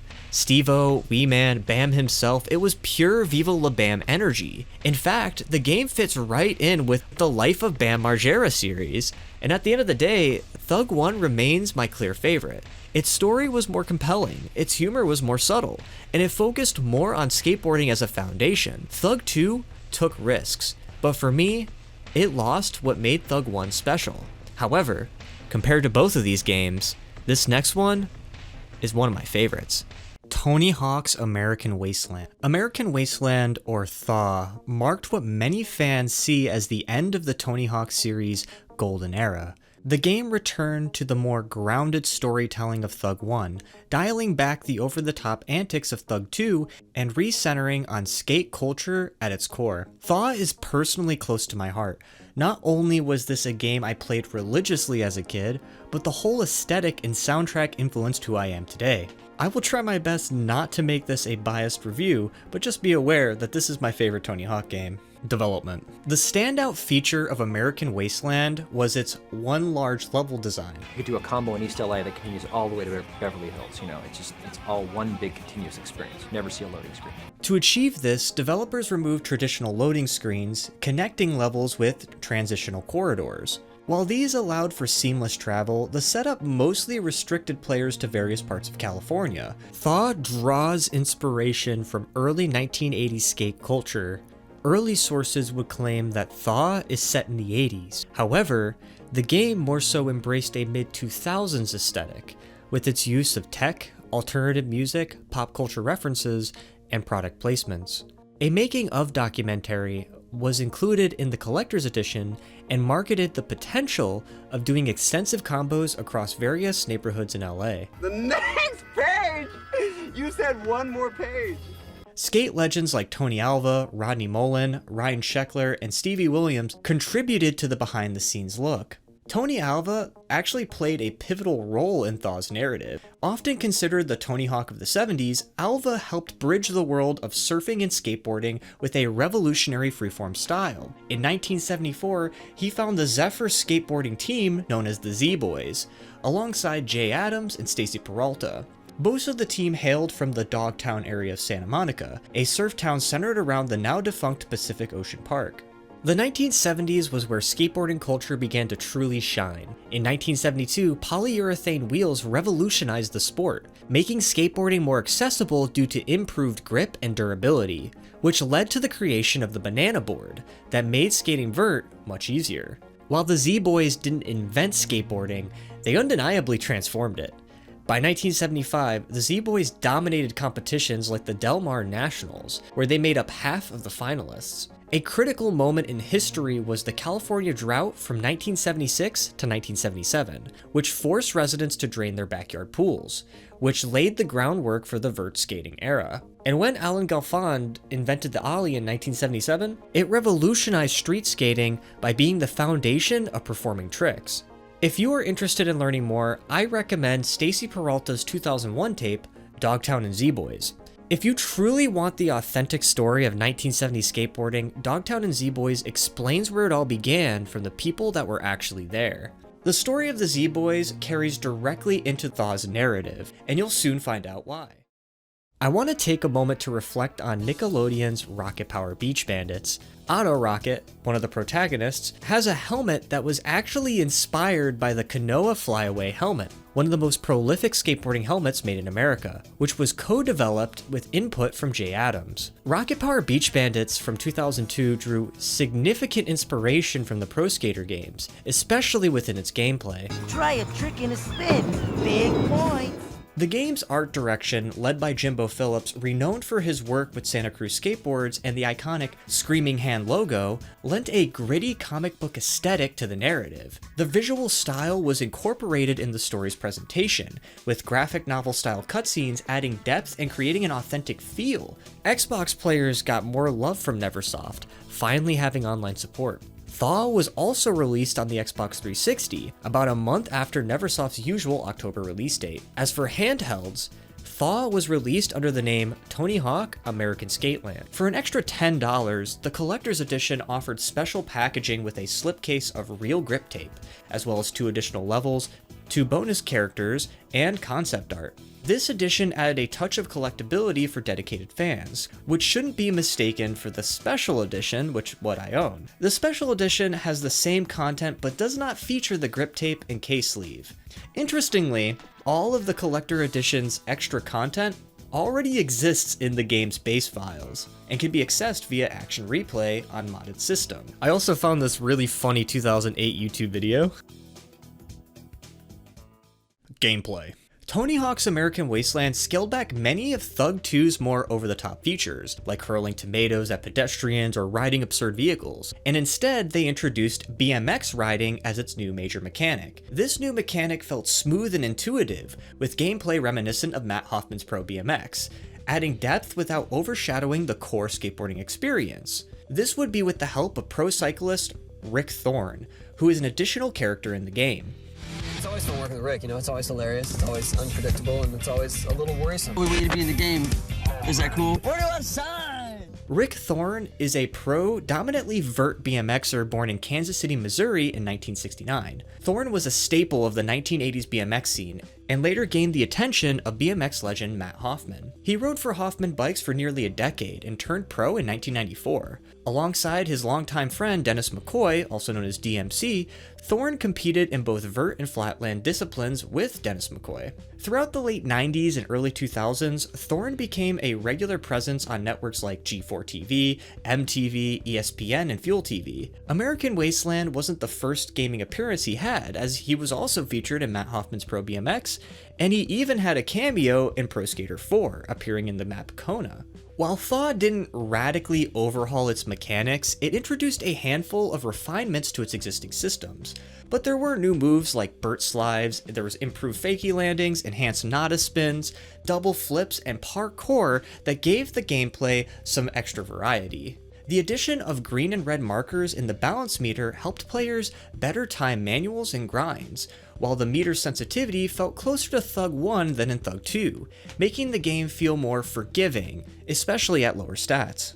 Skater selection. The roster of playable skaters was reduced to about 40. The game featured some interesting secret skaters as well as fictional characters from the game's story, with the main one being Iggy Van Zandt. His character is inspired by Jay Adams, and his name is inspired by Iggy Pop and Lynyrd Skynyrd's Ronnie Van Zant. Notable new additions included the return of Stevie Williams, Rick Thorne, Tony Trillo, Jason Ellis, and others. The game also featured bonus characters like Little John, Robot Tony Hawk, Billy Joe Armstrong from Green Day, and Master Zen from The Search for Animal Chin. The collector's edition featured both 70s Tony Alva and 1980s Tony Hawk as a playable character. The level design. The entire game is inspired by skateboarding's roots in pre-1990s California. This includes areas like Hollywood, Beverly Hills, East LA. These areas could be accessible through these corridors that connect levels, and also the use of buses and cars to teleport to said areas. The level design in Tony Hawk American Wasteland was led by John Dobby, who played a key role in integrating real-world Los Angeles landmarks into the game's environment. Dobby's approach brought a tangible authenticity to the game, especially in the recreation of Hollywood. Some notable landmarks include the Capitol Records building, which was located on Vine Street, Hollywood High School, which is situated at Highland and Sunset, that features a very beautiful mural that they were able to put into the game, Hollywood Metro Apartments, which is positioned near Hollywood and Western, the House of Blues, a former staple of Sunset Boulevard.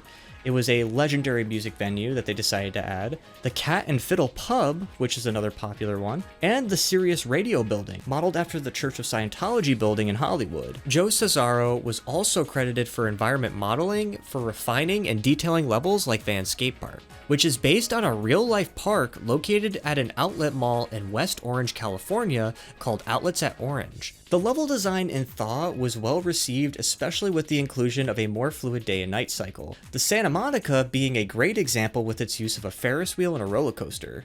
Other levels included Van Skate Park from the Tony Am competition, and Casino, which was ripped straight from Thug 2 Remix. The most interesting level has to be that of the Skate Ranch. Throughout the story mode, the player has to do a series of missions to collect pieces for this ranch that will upgrade the actual map itself. As the player progresses, so does the design of the level, and by the end of the game, the skate ranch becomes this massive skate mecca that gives players a sense of accomplishment. Lastly, I want to mention that the map Oil Rig was actually taken from the level in Pro Skater 3, and it was faithfully recreated here. Classic mode also made a return in American Wasteland, though it didn't have the same impact as it did in Thug 2. This time, it featured only 6 levels: Mall, Chicago, Kyoto, Santa Cruz, Minneapolis, and the Ruins. With the Collector's Edition, the player has the ability to skate on Atlanta from Thug 2 Remix and Marseille from Pro Skater 2. Most of these levels were copy and pasted from Thug 2 Remix. In Classic mode, some elements that fans appreciated were removed, such as hidden secrets and destructions in levels like Santa Cruz and Kyoto, and the absence of cars and pedestrians, making the levels kind of feel a little bit empty and less dynamic compared to their originals in Thug 2 Remix. Story. Alright guys, this is a spoiler alert guys, there's plenty of spoils. If you haven't played this game after 20 years, you know, like, you might be missing out. I don't know. I'm just letting you guys know that, like, this is a spoiler alert. So, like, spoils ahead, guys. Spoils ahead. Tony Hawk's American Wasteland features a linear story mode with the player choosing from a handful of base skaters to start. The narrative follows an amateur skater who has had enough of his dead-end life. Hi, I'm Kelly. Yes, I'm a hugger. I like to think of it as a full-body handshake. How hot is it that we're going to Los Angeles? Are you going out there to see friends and family? No, to get away from it. The story opens with this protagonist reflecting on everything he's leaving behind in his hometown of Kentucky: a cheating girlfriend, unsupportive parents who see him as a deadbeat, and constant harassment from the cops. Determined to find something better, he hops a bus to Hollywood, the mecca of skate culture, but things don't go exactly smoothly for him. The moment he arrives in LA, he gets jumped by a gang of punks who steal his bag. Hey, go back to Kentucky, farm boy! Locals only! That's when he meets Mindy, a sharp-witted punk rock girl who sees through his situation and offers to help him out. The player is then given some cash to spend on clothing for their character. A guy named Ian says he'll teach you some tricks if you can introduce him to Mindy. However, after he does so, he runs away. So, will you introduce me to Mindy? All right, follow me. Hey, Mindy, like you to meet Ian. And after which, the player is introduced to sponsorship challenges. Sponsorship challenges were like stat challenges from Thug. The player starts with very minimal stats, and upon completing challenges throughout the day, you are given a boost to those stats. These challenges have different sets per area, and after maxing them out, the challenges will no longer appear. The player also has the option of completing cash missions and tagging missions. Cash missions are given out by bums that typically advise you to do certain tricks, complete 2 gaps in the area, or reach a certain score for money. Tagging missions are also available, which give players the ability to make their own tag or help the artist with theirs. These are very easy, it's a good source for quick income. Lastly, BMX missions are available through Rick Thorne, who teaches you how to bike and will give you tasks to complete. Mindy also introduced you to her friend Dwayne, who teaches the player more tricks and wants the player to do a kickflip over Ben Hoofleck. You then learn how to manual and revert, giving you a very notable task to manual from the star of Tony Hawk to the star of Tony Alva. With your new set of tricks, the player confronts Joe, the punk that stole your stuff. Oh, you're on, noob. I hope you've been practicing. For this mission, Joe has a rubber band AI. Therefore, his score will always match the player. One strat that speedrunners will use involves waiting for the timer to drain, then do one massive trick. However, this isn't essential for your run. People will still just do it regularly. After assaulting the punk and getting your stuff back, the player takes notice of Mindy's sketches. Mindy reveals her aspirations to design her own magazine called American Wasteland, which she's saving up the money to publish.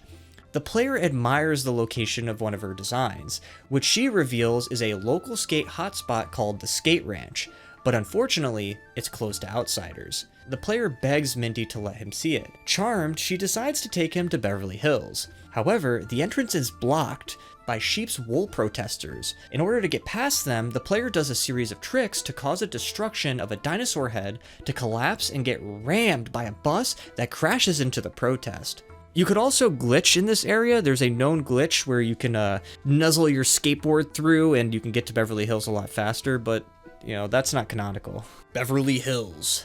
Mindy attempts to bring the player to the ranch, but gets stopped by one of the members, Murphy. Murphy is a local hotshot with a preppy attitude. He's accompanied by Boone and Dave. Boone is a shirtless hardcore skater with a tendency to constantly crash out. And Useless Dave is a skateboarding nerd who is a vessel of worthless skate knowledge, as he mentions throughout the story.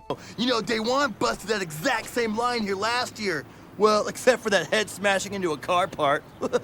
As local gatekeepers, they are not interested in showing the player the ranch without being impressed first. Each of the three have different line requirements that follow some of the newer mechanics in the game. Boone, you gotta do a bunch of spine transfers and flips.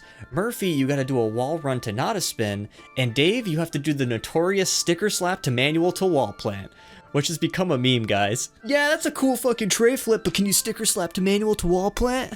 Skate Ranch. Once impressed, you are now introduced to the Skate Ranch, a mostly empty field that is in need of an upkeep supposedly owned by a man called Iggy. Iggy is a tatted, raunchy skater with an attitude. Iggy is annoyed when the player arrives and mentions that if you want to ride there, you're going to have to earn it. The player is then tasked with collecting wood to repair a half pipe. This is done by sketching Iggy's dog Sanchez. The dog takes you to a couple of skate signs for where you harass some cops, destroy the sign, and collect the wood. The construction for the repair is completed, and Iggy starts shredding on it. It turns out that Iggy was at a time a pro, but couldn't handle the publicity and dropped out of the public eye and is now supposedly dead. With all that being said, the player did earn Iggy's respect. Mindy feels inspired to make the park into something greater and has an idea to collect pieces to upgrade the ranch. The squad decides to work together to improve the park. These pieces include the Dino Head in Hollywood, the 69 ball near the gas station in Beverly, a statue in Hollywood that requires a giant gate to be unlocked, a green dome, a metal awning, stars from the Hall of Fame, etc. To reach the next area downtown, the player must work with Mr. D. Tell you what, I can open up that entrance for us. I just need my bag of tricks. A character inspired by William Foster, the main protagonist of the 1993 cult classic Falling Down, which is widely considered Joel Schumacher's best film. The movie follows an unemployed defense worker with a violent temper, just standing up for my rights as a consumer, as he goes on a violent rampage across Los Angeles, targeting anyone who stands against him, all in an effort to reach his daughter's birthday party. The movie explores themes of social alienation and the pressures of modern life that lead ordinary people to snap. American Wasteland directly references a moment later in the film. I knew it. See? I knew it was fine. But I'll give you something to fix. Where Foster uses a rocket launcher, accidentally firing it at a group of construction workers after confronting them about them working on a road that doesn't need to be fixed. As a nod to that scene, Mr. D's signature weapon that we help him receive is a rocket launcher, pulled straight from his bag of tricks.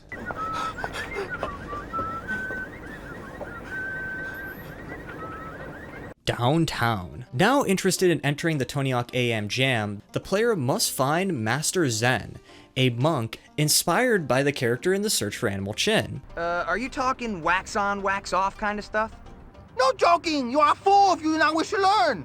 Master Zen's voice actor, Darren Carter, actually did a pretty good job at making Zen's voice comical, but not overly stereotypical this time around. After helping some of your buddies get more skate ranch pieces like a road sign, a fountain bell, and a fire escape for your buddy Jorge, Mucho trabajo, poco dinero. Master Zen helps the player harvest a glass pyramid and the Tower of the Flaming Dragon. Ooh, your body is strong, but is your mind of equal strength? He then teaches the player how to stall, using so to stall the freeway stein, causing a massive destruction that kills dozens, but gives you access to more skating terrain. Master Zen then teaches you how to use your special meter and how to go into focus mode, after which he wishes the player good luck at the AM Jam. Use these skills that I have shown you wisely. Now go, enter the AM Jam contest, and always remember this one ancient Chinese proverb. Kick some major butt, homeboy! The player arrives and misses their opportunity for the final slot. However, after talking shit, the player challenges another to enter the tourney. After so, the player must complete 5 sponsor challenges by this point and pay a hefty entrance fee to enter. Tony Hawk introduces the competition's Eliminate rules. So whoever has the lowest score after each round, it's bye-bye, thanks for coming.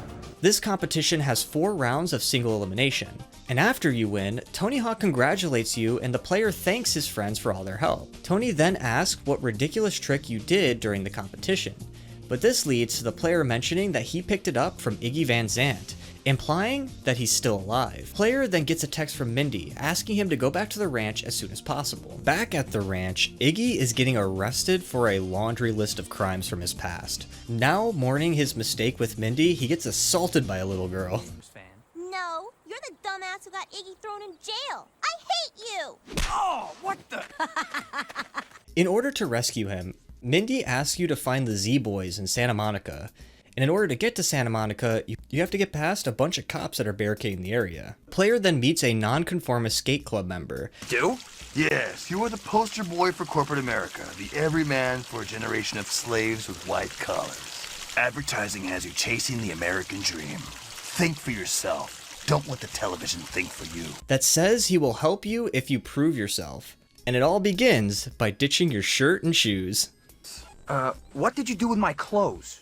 Rule number 2, no shirt, no shoes. Oh, that is so weak, man. I was just starting to break those shoes in. Material possessions are an extension of corporate mind control. He also wants you to master flatland manual tricks. The skate club has a plan to get past the cops by committing a demolition operation, causing a hotel to collapse and the cops to go to the scene of the crime. You then head your way to Santa Monica, but in order to progress, you must do a series of flatland competitions in order to make it to the next area. The last challenge is with Daewon Song, who eagerly lets the player win if he at least tries. This is the last time. I'm sick of being trotted out like some damn show pony each time one of you lose a flatland battle. Santa Monica. When you arrive in Santa Monica, the player's goal is to beat Tony Alva. However, you must impress his posse first in order to meet him. Prior to this, the player can collect extra pieces for the ranch, including a stair set, a shark head, and a skate park sign. The player continues to attempt to impress Alva's posse. Oh man, you the man! One of the harder challenges during this is lipping a Ferris wheel cart all the way around in the circle. And the funniest has to be this guy who's addicted to sugar packets and wants you to simply caveman. Yes! Tony Alva then pops up and hears about you. He asks you to do a series of tricks downhill. While packing up his surfboard, Tony Alva hears about your relation to Iggy Van Zandt. He shows you an old photo that features a now defunct skate spot called Green Pipes Point. We soon find out that it didn't actually get destroyed, but rather buried within the confines of the skate ranch. Alva gets an idea for the player to meet his friend Mega, who works on an oil rig. He can provide a drill to dig up Green Pipes Point, but one problem. The player requires a boat and it's not allowed to be near the dock. So the best way to do this is to get this giant Ferris wheel to collapse to encourage a boat to show up. But what's stopping you is the Ferris wheel is guarded by some loony conspiracy theorist. So in order to freak this guy out, the player has an idea to dress in an alien costume that you can find in Hollywood. With the costume, the player must create a custom grind special trick and then scare the conspiracy theorist protecting the wheel. You must grind along the roller coaster and avoid the car. Don't probe me! Don't probe me! After scaring the carny, the Ferris wheel destruction begins, finally causing the boat to appear. The player then has to offer gas money, and it's off to the next map, Oil Rig. On the oil rig, the player meets Mega, a free-spirited cowboy who is happy to help his old friend Alva. He will help the player if the player helps him do a few favors, like feeding his pet shark and grinding off blast caps on some pipes to collect explosives. These explosives are used on a US gas sign to get back at those pesky derrick workers. Yeehaw! That done did it! That'll give them a severe case of erectile dysfunction. They don't sell pills that'll fix that. Thanks, kid. The player then helps the non-busy union workers and to collect more pieces for the ranch. Just kidding. Union workers are never busy. We're always on break. With all the extra steel that's earned through these union workers, Mega is ready for the project. But before he could get the player home, he gets distracted by a party boat with beautiful women, ditching the player altogether. In order to get back to Santa Monica, the player works with a union worker who tells him to fantasize a helicopter and then spine transfer into a pipe that takes you straight back to the pier. The player heads back to the skate ranch to help Mega with the crane for the project, and it turns out Boone got in trouble with a gang called the Black Widows in East LA. He needs your help, and in order to do so, the player has to meet with the gang downtown. Yo man, you can't come through here unless you've earned it. So in order to be a member of the gang, you have to get a Black Widow's tattoo, meet up with a guy named Hector and do a series of challenges, including a very intense manual mission, and you also have to create a graffiti tag that features all 4 areas in the game that features the graffiti artist. As I mentioned earlier, there's this graffiti artist that if you help him finish his pieces, you actually unlock new pieces for your graffiti tagging. There's like 4 main types of stencils that you can have in your tag. If you have 4 of the different types of stencils, that's usually what you have to do to get to East LA. In East LA, the player finds a member of the Black Widow gang near a laundromat who boasts about someone who deserted their gang, revealing him to be in a pipe. The player smacks red sprinklers and grinds the sign to cause a destruction that leads to revealing where the pipe is. It turns out that this guy ends up being Boone, who is trapped. What was that? That thing nearly took my head off! Wow, am I glad to see you. The player opens the pipe and tosses Boone the board for him to escape. The player then talks to Dave, who mentions a dirty bum sleeping on a mattress that could be yours. There's this bloody old mattress down in the river that is calling your name. Man, I saw that. It's gnarly as hell. But I do need a bed. And you do a bank tromp to launch a bunch of parts into the air. Dave wants you to collect these parts. So in this area, you can collect more pieces for the ranch, including a giant billboard, as well as a couch. But then we finally get a text from Mindy that Mega is in trouble, and we could lose the crane operation due to a missed payment. Get off of my crane! I'm shutting you down! Job's over, jerky! For this mission, a construction worker starts climbing up the crane to sabotage, and you must stop him by throwing water balloons at him. Murphy then arrives with more money, and you have to deliver it to his boss, Joey B. Upon completing the construction, Iggy is released on bail, only for the protagonist to learn he doesn't even own the land and can't afford to buy it. I don't own that land. I've been trying to buy it for years, but haven't scraped up enough coin yet. What's that have to do with the snake run? I never dug it up because if the owner figures out what a badass skate park he's got, he'll cash in on the place. Hence why it was a secret this whole time. It's too late. The media arrives to cover the completed project. The true owner plans to auction the property, causing tensions between the protagonist and Iggy. We end up getting punched by him. Well, it could have been if you hadn't been sitting on your ass all these years waiting for someone else to bail you out. Tensions also grow with Mindy, especially after the player snaps at her, and Mindy storms off, only for the player to be stopped by the boys with a plan. In order to save the ranch, the player teams up with Tony Hawk to produce a video with pro skaters, aiming to raise enough money to buy the land. So the next set of missions is about impressing the various pros in the game, including Rodney Mullen, Bob Burnquist, Andrew Reynolds, Mike V, to name a few, and of course, Bam Margera. Bam's part in American Wasteland is very brief, but it's still very cool that he's in it. He instructs the player to do a good old SSBSTS, No problem, dumbass, but you gotta help me out of here first. For starters, show me you got skills. Let's see you do a switch stance backside tailside, aka SSBSTS. Approach the ledge with speed, ollie, turn, slide, and then right away clean. A switch stance backside tail slide, his signature grind that goes all the way back to CKY2K. You then have to do a backflip over him. And lastly, you stall a shopping cart for a bet that Bam made with the bum. Here's some clips. I win, he has to suck one of my nuclear burrito farts. If he wins, I have to give him a pedicure with my teeth. Correction, we have to give him a pedicure with our teeth. God, flinger! Oh, that's so haggard. All right, let's see you do this.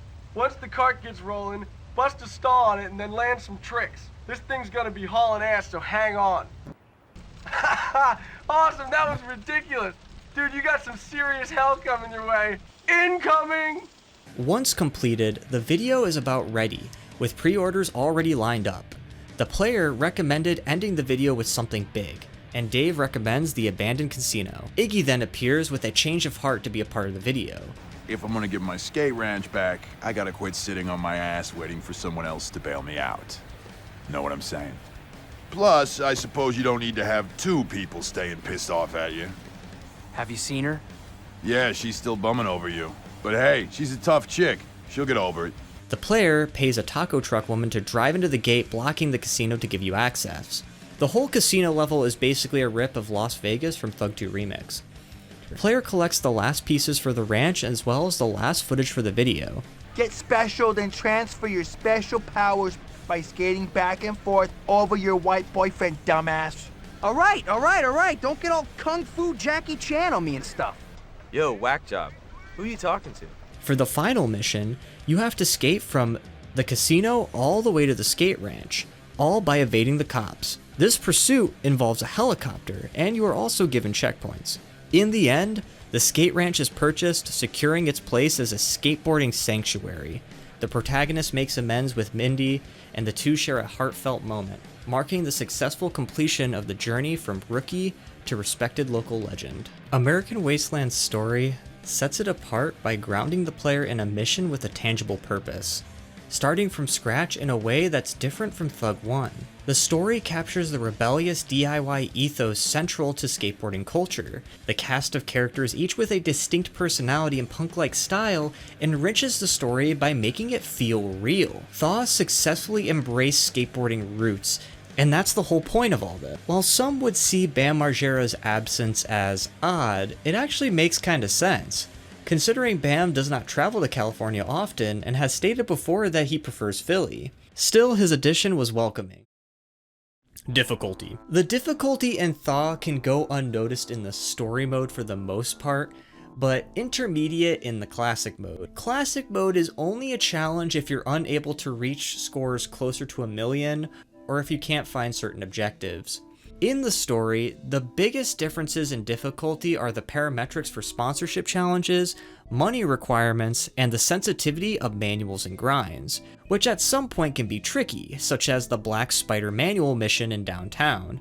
The difficulty in Thaw is not too far off from that of Thug. Both games have certain missions that cannot be skipped. Thaw has missions more dedicated to core gameplay compared to Thug's use of vehicles and escape missions, but Thug had a much harder and memorable final mission and stat challenges. Thaw takes only 3 hours longer to beat due to its longer narrative, according to howlongtobeat.com, but Thug takes longer to achieve the completionist status, possibly due to the difficulty of completing certain missions as I mentioned in the Thug chapter. And while I'm on this topic, Thaw requires you to beat story mode on all 3 difficulties to unlock everything the game has to offer, making it a cumbersome addition compared to Thug, where beating the game on Sick would unlock you everything. The soundtrack. Thaw has one of the best OSTs in the entire series, and let me explain why that is.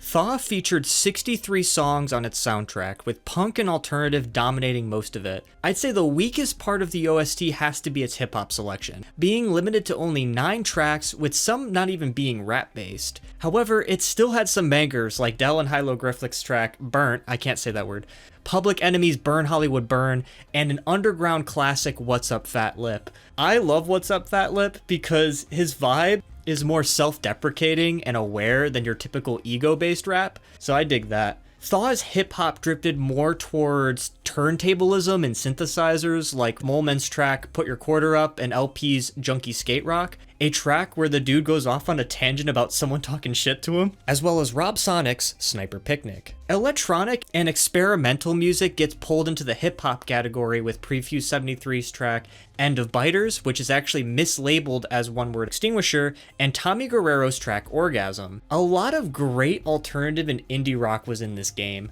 Block Party, who were at their prime in the mid-2000s, had their track Like Eating Glass featured in the OST, as well as The Bravery with their track Unconditional. A fun fact is actually The Bravery played at the 2005 G4 Awards and that year's Lollapalooza. Another underrated classic had to be Bebot Adrenaline's Penalty Box, a fucking jam that I've been jamming for years. It's also worth mentioning that Oingo Boingo is on the soundtrack with their song Who Do You Want to Be Today? An interesting genre that was included was the post-punk revival that was going on at the time, for with a good example being the Faints track I Disappear, and of course, Billy Joe Armstrong's post-punk project The Network did a cover of Teenager from Mars. The game did not neglect the old school punk rock bands though, with the inclusion of Bad Religion, Black Flag, DRI, Dead Kennedys, Casualties, and the Circle Jerks. Heavy metal and even grindcore also has representation with artists like Mastodon, Venom, and even Pig Destroyer, which was a surprising addition. However, one of the most memorable tracks in the entirety of the game had to be Green Day's Holiday on their rock opera masterpiece American Idiot, a track that has followed me since I was an elementary school kid. Thaw's OST was embracing the next generation of music and the bands that had influenced that. This was shown with the Tony Hawk American Wasteland official soundtrack that was released as its own record. The album art paid homage to The Clash, while the record itself scored 148 on Billboard Top 200 and reached number 4 on Billboard's top soundtracks. Thaw featured 14 cover tracks from a bunch of up-and-coming emo and post-hardcore bands of the time. This includes bands like Senses Fail, Taking Back Sunday, Thrice, Emmanuel, Fall Out Boy, Alkaline Trio, From Autumn to Ashes, Rise Against, and Thursday. Oh, and let's not forget MCR. My Chemical Romance covered Astro Zombies by the Misfits before their popularity rose to mainstream heights. Neversoft basically showcased some of these bands before they even hit mainstream success, making them practically predict and actualize where music was heading into the late 2000s and 2010s. In retrospect, my excitement stems from this soundtrack being one of the most memorable and influential in my entire life, capturing just such a unique era that would become iconic to a new generation of fans.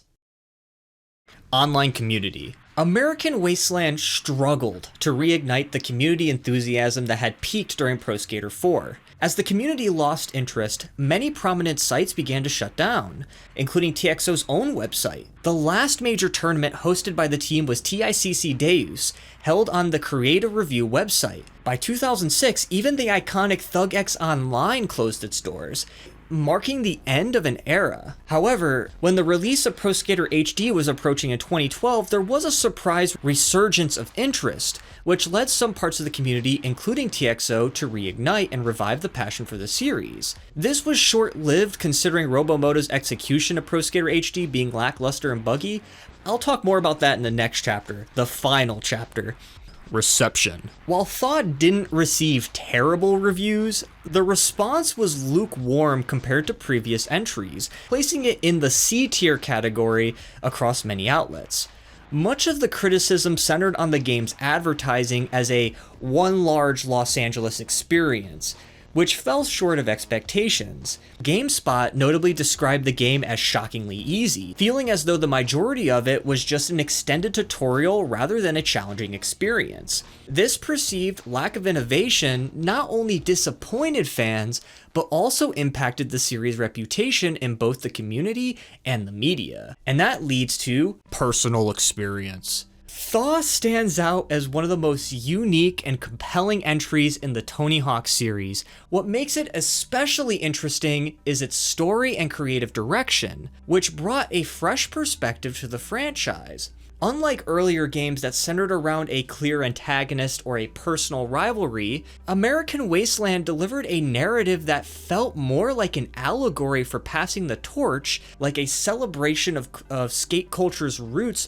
merging with its evolving future of the youth. The characters are surprisingly well written, embodying the spirit of punk, rebellion, and DIY creativity that defined both the early days of skating and the 2000s underground scene. The inclusion of Demolition Radio adds an immersive layer, adding a gritty, authentic atmosphere that pulls players deeper into this world, as well as being just very nostalgic for the Sirius XM era of radio. The real-world inspired environments and larger, more interconnected levels offered a new level of freedom and expression that set the game apart from its peers.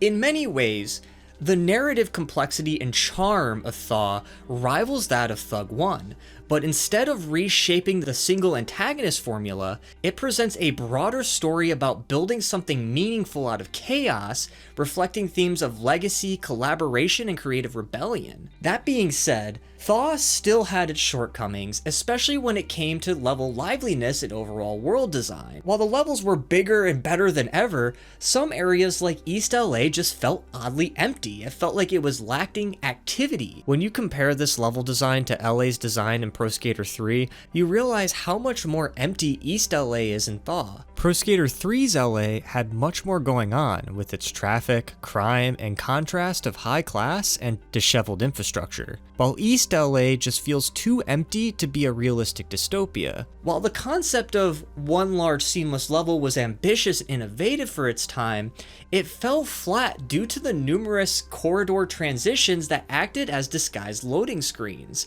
Instead of feeling expansive and connected, the world often just came off as segmented and somewhat dull during these traversal periods. A major criticism from players, and I mentioned with GameSpot, was that the story mode often felt like one large tutorial, especially during the first half of the game. Nearly every mission involved learning tricks many longtime fans were already familiar with. While this made sense in the context of the protagonist being new to the skate scene, it could be tedious from a pick up and play standpoint. Missions frequently boil down to learn this trick or do these series of moves on this object, which began to feel a little bit repetitive. That said, I wouldn't really go as far as to say the entire story mode was a tutorial, but the pacing definitely struggled early on, and I can see where people are coming from. Like Thug 2, American Wasteland had missed opportunities, especially with its classic mode. It was cool to have a co-op option, but the experience just felt limited, mainly because the game didn't include the story mode levels in classic mode. Including those maps probably would have added so much replay value and variety to the game. It would have been as good as Thug 2's classic mode. It's also confusing why the two bonus levels already present in the base game files weren't just fully integrated from the start, especially since one of these levels was ripped from Thug 2 Remix. Mechanically, this game was dense, sometimes to its detriment. Thaw introduced a lot of new systems, from stalls to parkour. That made combo chaining both trivial and frustrating. I can't count the number of times I've accidentally front flipped while I meant to grab, or how many grinds I accidentally stall. Despite that, I did enjoy some of the mechanical improvements. Bouncing kind of felt a little bit smoother for me. Nada spins had more reliability and more flexibility with being able to do certain tricks on them. And the parkour was so exploitative, at least it added some fun level of chaos and it helped boost your combos, so I didn't mind that. Thaw's lack of success possibly stemmed from an aged concept. Some features that were once new and fresh felt old and lackluster. If Thaw came out as Thug 1, it probably would have done better, but by the time it was released, the gaming market was changing. It was evolving to bigger and more dynamic styles of gameplay. It just wasn't doing it anymore for gamers. The game just didn't have enough content, and that was probably due to Activision's pressure on Neversoft to make a game in under a year. American Wasteland holds a very special place in my heart. Receiving it as a Christmas gift in 2nd grade, it was the game that first drew me into the series. It's hard to put into words just how deeply connected I am to Thaw. It influenced many of my tastes, whether it's the music I still love, the aesthetic that I'm drawn to, or even my passion for this project. This game shaped me profoundly. I found the story engaging and captivating, the open world structure somewhat similar to GTA with its objective-based systems, rather thrilling. It was a memorable experience for me. I loved the compass, the cinematic moments, and the narrative of rising to stardom just made it a memorable experience for me. And even today, I'm very grateful for how this game shaped me. And while the next chapter we're slowly wrapping things up, I want to personally thank Neversoft for the inspiration for who I am today. Less than 3, guys. In 2005, Activision split Neversoft up into 2 teams, one to work on American Wasteland and another to work on a Western shooter called Gun. Joel Jewett and Scott Peace would focus more on Gun and less on Tony Hawk. The two would also appear on the 9th edition of Attack of the Show. It's going to be, Gun, Old West Wasteland coming out next with an unlockable Bam Margera on a horse. Give me something. I'd have to shoot you if I told you now, wouldn't I? All right, fair enough. Joel, thank you so much for coming on. Thanks for the demo. Gun is on shelves. The fall of Tony Hawk's Pro Skater. I'm not going to go into as much detail with Project 8 and Proving Ground and all the other titles as I did with the earlier titles. Otherwise, this project would take a whole nother year, and I'm just about done with it at this point, guys.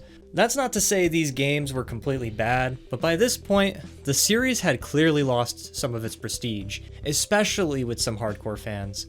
The declining reviews reflected that the old formula just wasn't cutting it anymore. The release of the Xbox 360 in November of 2005 and the PlayStation 3 the following year signaled the next generation of gaming. These consoles were now capable of high definition, better online multiplayer, and expanded multimedia functionality. This shift not only elevated graphics and performance, but also redefined the capabilities of a home console. Project 8 aimed to meet that challenge by rebuilding itself from the ground up.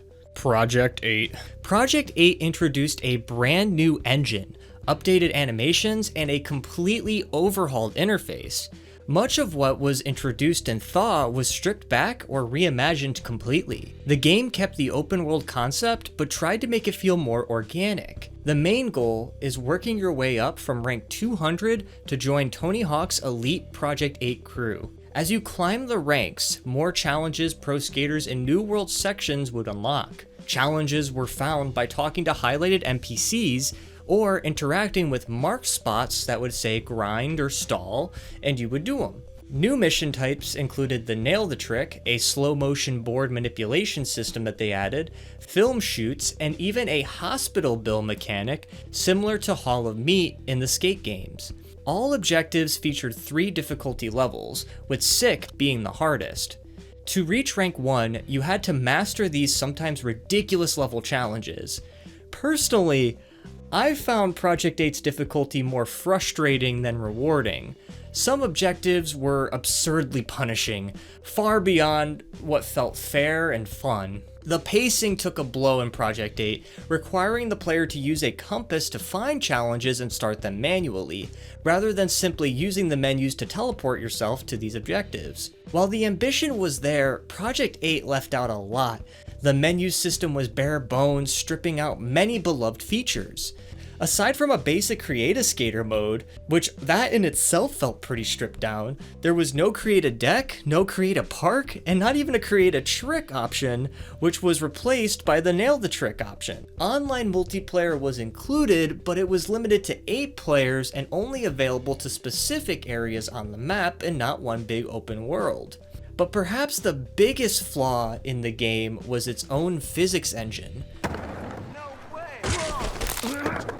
The gameplay felt so sluggish, movement was slower and lacked the tight responsiveness fans had come to expect, and worse yet, the frame rate frequently dipped, especially during level transitions. For a Tony Hawk title where precision and flow are key, this was a serious blow. Despite its flaws, Project 8 can still be fun to play. Considering it launched barely a year after the Xbox 360, it was visually impressive. All the skaters in the game were mocapped, and there was around 45 of them in total, which added realism and uniqueness to each character you play. There's even behind the scenes footage of Bam Margera struggling through the mocap process, something that I find oddly endearing.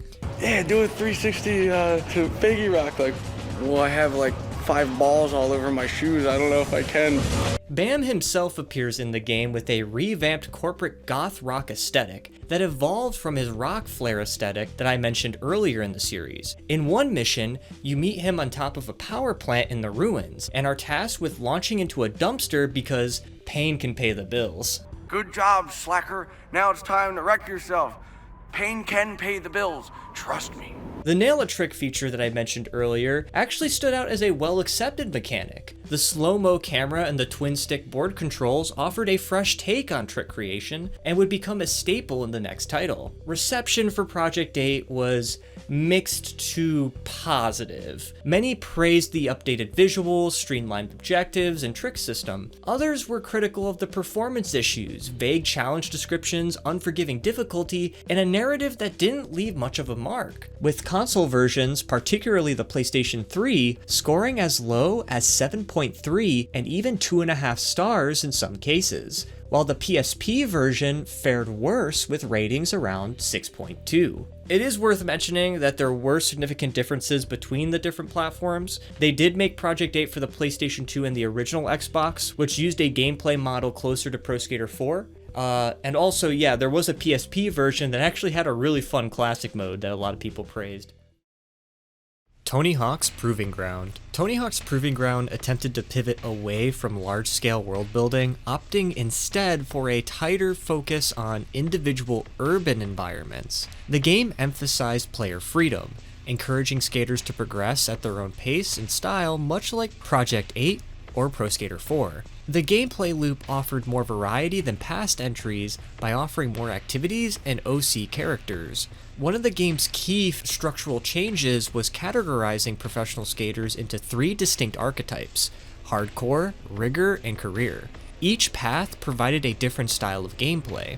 Players could take on photo shoots, video shoots, skill challenges, Hawkman Classic goals, and line challenges. However, skill tree progression came with a catch. Depending on your chosen path, certain skills required to follow a specific path to unlock, each path having its own chapters that teach you different aspects of the game. Proving Ground offered several new features to spice up the gameplay, including Video Editor, where players could now clip and edit their own skate footage, Rigor Mode, which allowed you to place ramps and objects in the environment to create custom lines, expanded Nail the Trick, which included grabs and manuals, expanding on Project 8's popular mechanic, Aggro Kicks, which gave skaters a speed boost to maintain momentum, and Pedestrian Checking, where you can attack pedestrians or, in the game, gang members while still being on your board. Also, the commercial for Proving Ground featured Tony Hawk and Bam Margera as pigeons.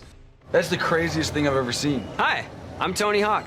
My new game is all about choice. Win over sponsors, cut your own skate videos, modify the game environment, skate check pedestrians, nail the manual. I'm Tony Hawk. I can do the 900. I'm the Birdman. I got my own commercial. You guys, are you kidding me? I'm right here. In Tony Hawk's Proving Ground, Bam Margera has his own dedicated Rigor Path storyline. The storyline begins with the player approaching Shane, who claims Bam owes him $100 for a stunt he never paid up on. You loaned money to Bam Margera. What are you, an idiot? Look out, idiot! Well, that's him. Let's get him. Great. Player gives chase, eventually catching up and knocking Bam to the ground, where Shane reappears and confronts Bam, who shrugs it off and gives him the money. I gave you $100 last year so you could soap the love fountain, remember? Oh yeah. Hey, what's up, man? What's up? You owe me $100. Oh, yeah, sure. Just a second. And immediately shifts focus, talking about new skate spots he wants to hit and inviting the player along if they could keep up. Bam then teaches the player how to climb and do various spots after achieving such heights. During this tutorial, a Bam patient meter appears. After doing a series of climbing challenges, Bam rewards the player with a hug, only to end up pickpocketing the player. Man, what a cool day. I got to hang out with Bam Margera, and I got $100 for it. No, you didn't, dude. You're just back at 0. That was still cool. No, it wasn't. Huh? Bam just stole my wallet. We chase down Bam to the Space Museum, which is locked up tight and protected by security. So the player climbs up the side of the building and enters a window, and thus falling into Bam's shot, only to be met by Bam shouting, "Hands off my booty!" Woo! Keep those cameras rolling. Bam challenges the player to beat his climbing record and perform a combo that includes an acid drop. He also mocks the player by calling them a monkey for following him around. Look, fool, this is my show. So quit following me around like a little monkey. We do more challenges until Bam gets visibly frustrated and begins ranting at the show's producer. Are you gonna let him do that to me, dude? You're the producer. Produce him out of here, now! I'll be in my trailer. The producer is actually overjoyed by this, thrilled that Bam is getting all worked up because it makes for better TV. The producer then pulls the player aside and asks them to sabotage Bam's show to fire him up even more. What follows is a set of sabotage missions. There's one in the metro, one on a boat docked in Philly, and finally a showdown on top of a crane where Bam is starting to get fired up and tries to assault you. So once the player reaches the crane and performs a nada spin, it knocks Bam over from the top and ends the shoot. Bam, now humiliated and furious, screams that he's done and sick of the protagonist wrecking his show. The player claps back, calling him a baby. The producer actually praises the protagonist and offers him a show deal of his own. Kid, when they offer you a show, you don't say no. Well, yeah. That's the smartest thing you said all day. Oh, and you could have this back. It's a little light for my taste. When it comes to Proving Ground, one of the game's biggest drawbacks is its uninspired aesthetic. Set in just 3 East Coast cities, Philadelphia, Baltimore, and Washington, D.C., the game features a mostly urban, concrete-heavy look. While the developers used real-life references to model the cities, the overall visual presentation just feels flat, dominated by grays and browns. Also, the character models appear lifeless and just plain ugly. The lack of visual variety makes long play sessions feel rather stale. Despite its innovations, Proving Ground failed to revive the franchise.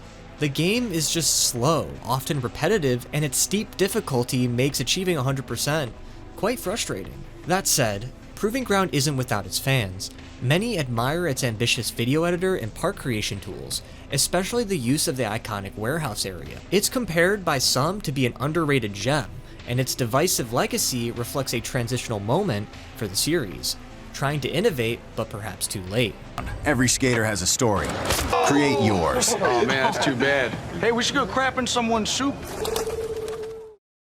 Why Activision sucks.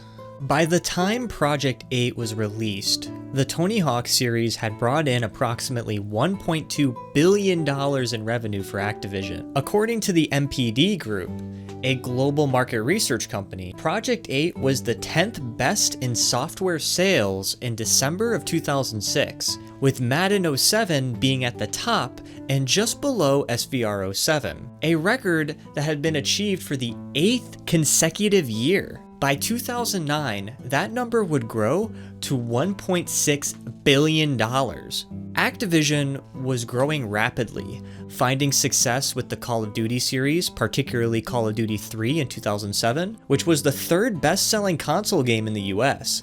The company also acquired publishers like Red Octane, which owned the Guitar Hero franchise. In 2007, Activision merged with Vivendi Games, the parent company of Blizzard Entertainment, to form Activision Blizzard, becoming the 3rd largest third-party game publisher in the world. Blizzard had changed ownership several times over the years, happening in 1994 selling to a company called Davidson & Associates for $7 million, and again in 1998 to Havas SA, a French company belonging to Vivendi, in a 4-company transaction worth about $800 million.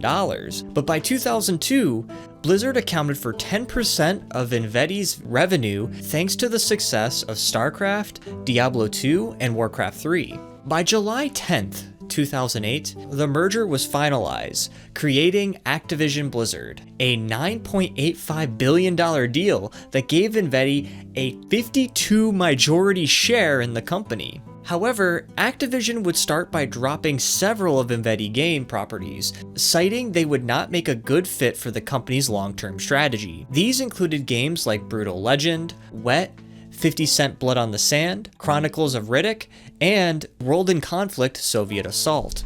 Activision had already gained a reputation for imposing tight deadlines, penalizing developers, and prioritizing quantity over quality.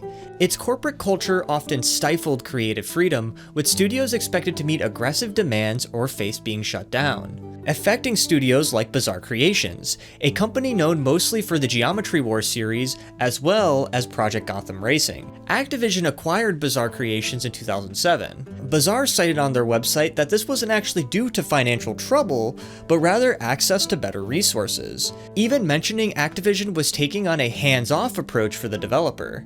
However, Activision in 2010 ultimately decided to sell the company due to economic factors. Later, Activision stated that no buyer could be found and that the studio would have to be closed for good. Other developers would suffer a similar fate, including Luxoflux, Underground Development, and of course, Red Octane. Activision CEO Bobby Kotick had been openly critical about Activision's internal culture, known for facetious remarks like, "The goal was to take all the fun out of making video games," or famously during a 2010 presentation at a bank securities tech conference in San Francisco, he ended up saying that the company tried to instill culture through skepticism, pessimism, and fear of the global economic downturn, adding, "We are very good at keeping people focused on the deep depression." By many gamers, Kotick is considered to be one of the most hated in the gaming industry, talking condescending about the developers the publisher represents.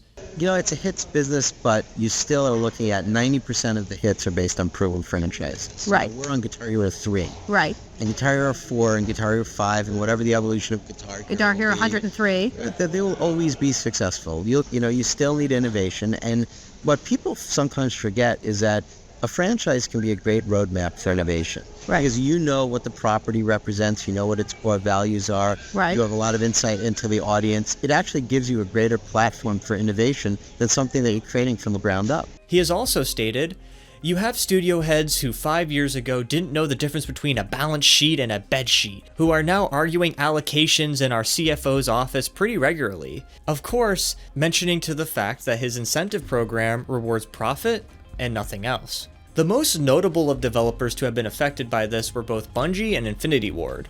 Infinity Ward was one of the companies that spearheaded the success of Modern Warfare 1 and 2. Modern Warfare 2 had generated over $1 billion in revenue worldwide in just 2 months, ranking as one of the best-selling video games of all time thanks to the game's compelling story and innovative multiplayer. However, in 2010, Activision's reign of terror came to a boiling point when Jason West and Vince Zampella, the co-founders of Infinity Ward, and the minds behind Modern Warfare 2 were fired for insubordination. The fallout led to a wrongful termination lawsuit over unpaid royalties, while Activision countersued their pay, claiming the lawsuit as meritless because they did not honor their obligations to the company. Later that year, Activision asked permission to amend its lawsuit to include publisher Electronic Arts, claiming the two conspired with EA to sabotage the Call of Duty franchise's success, seeking $400 million in damage, claiming the two were working with EA to provide company documents via email to spearhead a new company later called Respawn Entertainment, the developers behind Titanfall and Apex Legends. By doing so, Activision went as far as accusing EA of attempting to destabilize, disrupt, and destroy Infinity Ward. One reason for sabotaging, according to Activision, was that West and Zampella released a marketing video for MW2 on the same day Treyarch came out with a map pack trailer for World at War, accusing them of distracting customers and hurting their marketing efforts. With a series of emails backing this up, EA criticized the lawsuit as a PR play filled with pettiness and deliberate misdirection. The incident was a flashpoint that underscored Activision's increasingly hostile relationship with its own talent. The lawsuit concluded in May of 2012 with an undisclosed settlement. Another example was developer Bungie. Activision didn't buy Bungie directly. However, Bungie signed a 10-year publishing deal with Activision in 2010 for the Destiny series. Destiny became one of the most expensive games ever made, costing over $500 million. The game launched in 2014 under pressure to release early and return the investment as soon as possible. But when it did release, many saw it as unfinished and fragmented, with Bungie allegedly forced to cut narrative depth and make constant post-launch changes. There were so many complaints on the forum help page that an official member of Bungie asked the community themselves to provide answers to the game's error codes. There was also criticism about how the initial plan for Destiny was to be a game of continuous updates. As they would say, it would be a game until the end of time, which wasn't true, as the game only received updates for about 3 years after launch, only for them to work on Destiny 2. And the icing of the cake on this one is that composer Martin O'Donnell, one of the most famous composers and a huge creative influence to the Halo soundtrack, was fired over creative control conflicts.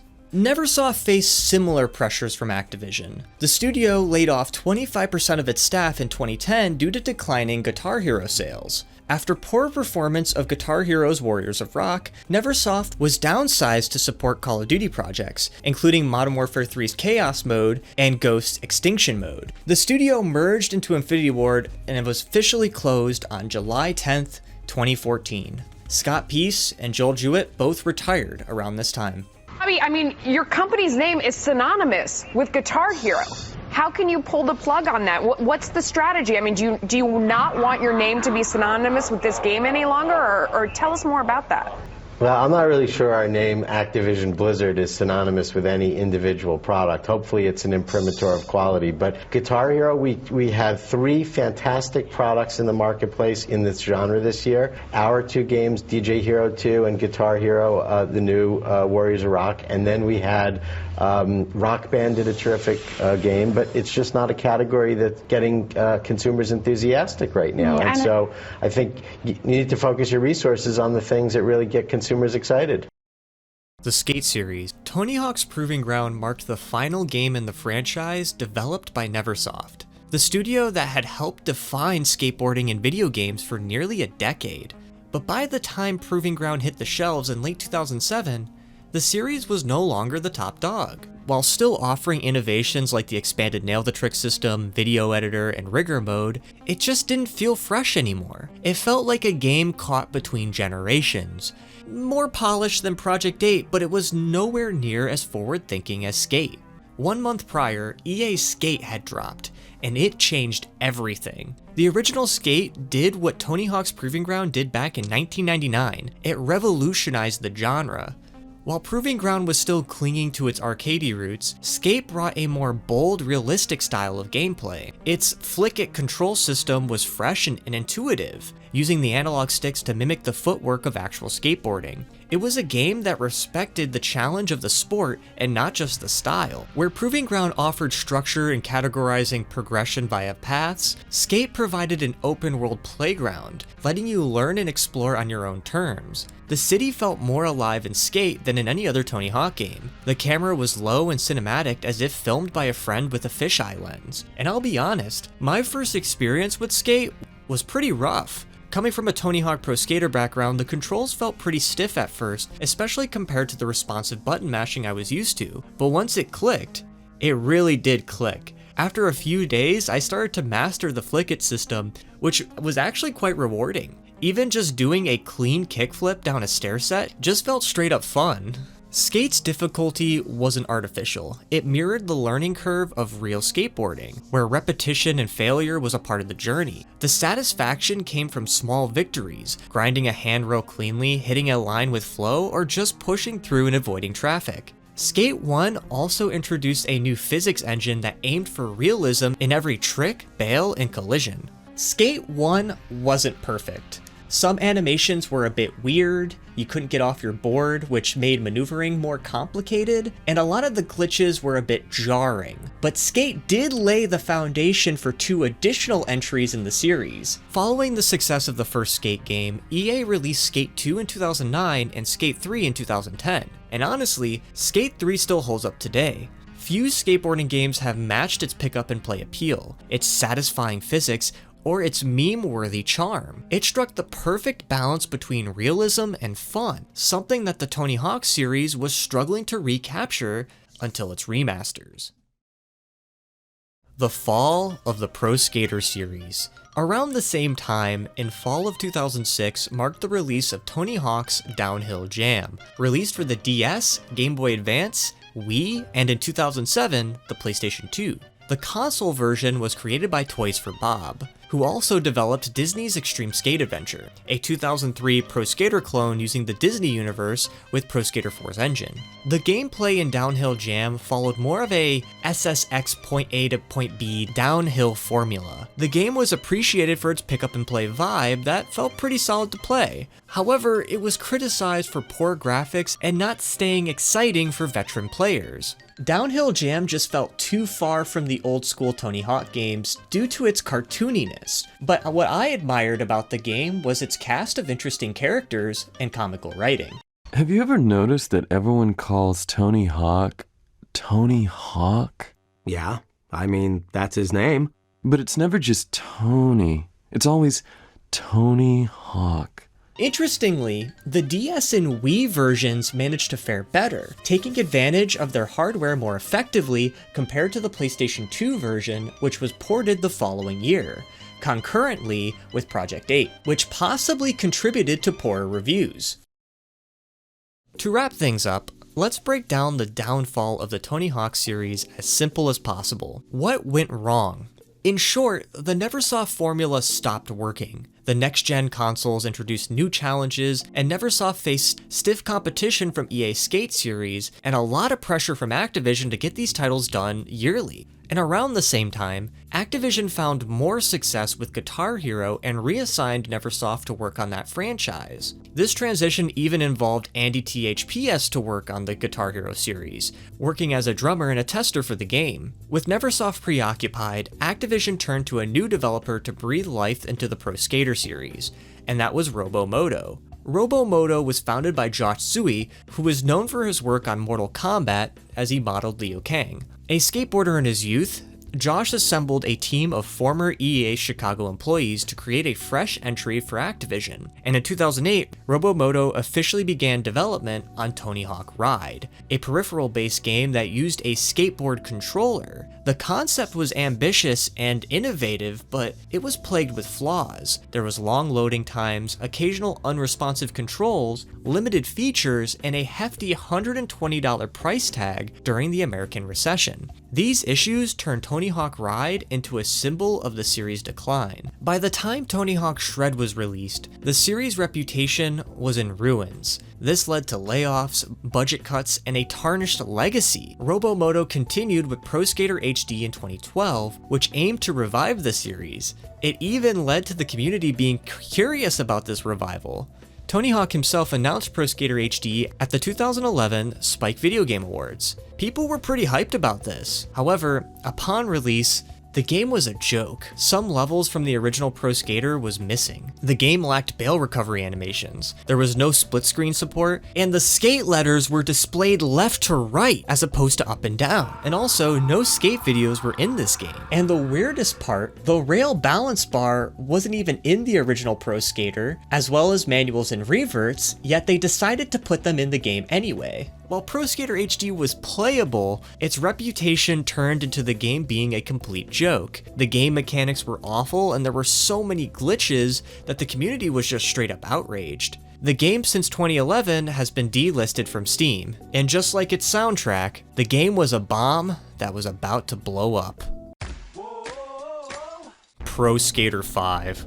Then came Pro Skater 5, widely regarded as the worst Tony Hawk game ever made. In November of 2014, Tony Hawk would reveal another title in the works to be released the following year, building off the classic line of Pro Skater games. In reality, Activision's licensing deal for the series was set to expire in November of 2015. Therefore, the publisher pushed Robomoto to get the game finished as soon as possible, being set to release on the Xbox One and the PlayStation 4. A lot of the game was shown off at the May 2015 edition of Game Informer and that year's E3, using Unreal Engine 3, which was the same engine as Pro Skater HD. The game was to add new features, including a new slam mechanic. However, when Pro Skater 5 launched, it was abysmal. The game launched unfinished. I remember going to my friend's house after high school, being hyped for this game for months, finally being able to experience it, only to find out how awful the gameplay was. The levels felt lifeless, the controls were terrible, and it took nearly 2 months post-release for patches to fix many of the issues.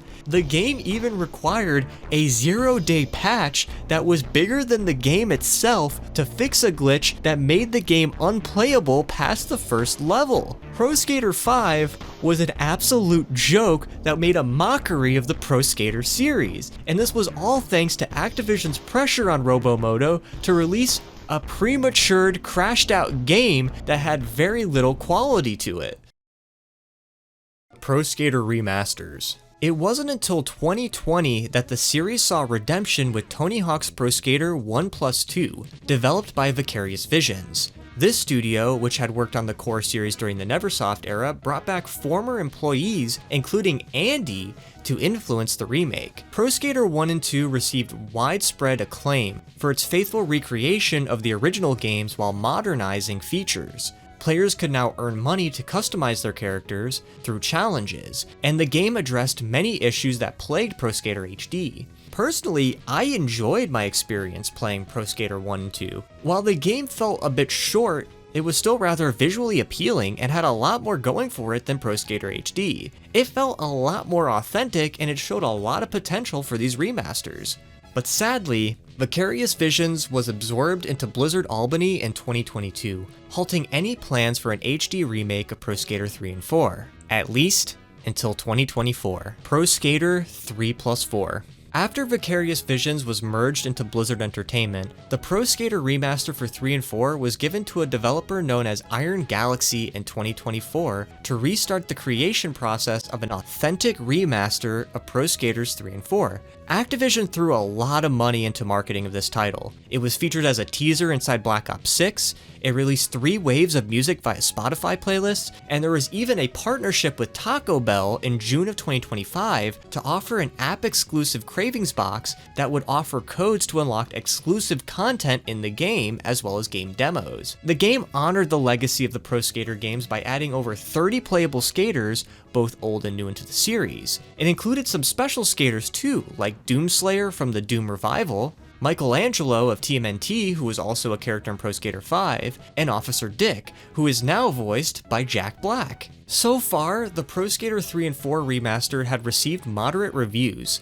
The game is beautiful and it feels like a solid remaster. And also, it has an OST that is full of variety of both old and new artists. However, the biggest criticism was the execution of Pro Skater 4. As I mentioned in that chapter, Pro Skater 4 was a sub-open world game, where the player would roam and manually select missions as they go on. However, for this remaster, Iron Galaxy decided to drift more towards the classic 10 objective style system, and have 3 of the original levels be converted into Heat-like levels. Personally, I think this is okay to an extent when the levels still feature original objectives, but I was against the recreation of levels like Zoo. Zoo was turned into this unrealistic competition level with random bowl placements and the complete lack of animals. I was kind of disappointed by that. In addition, Chicago and Carnival was not even featured in the game, instead being replaced with 3 new levels.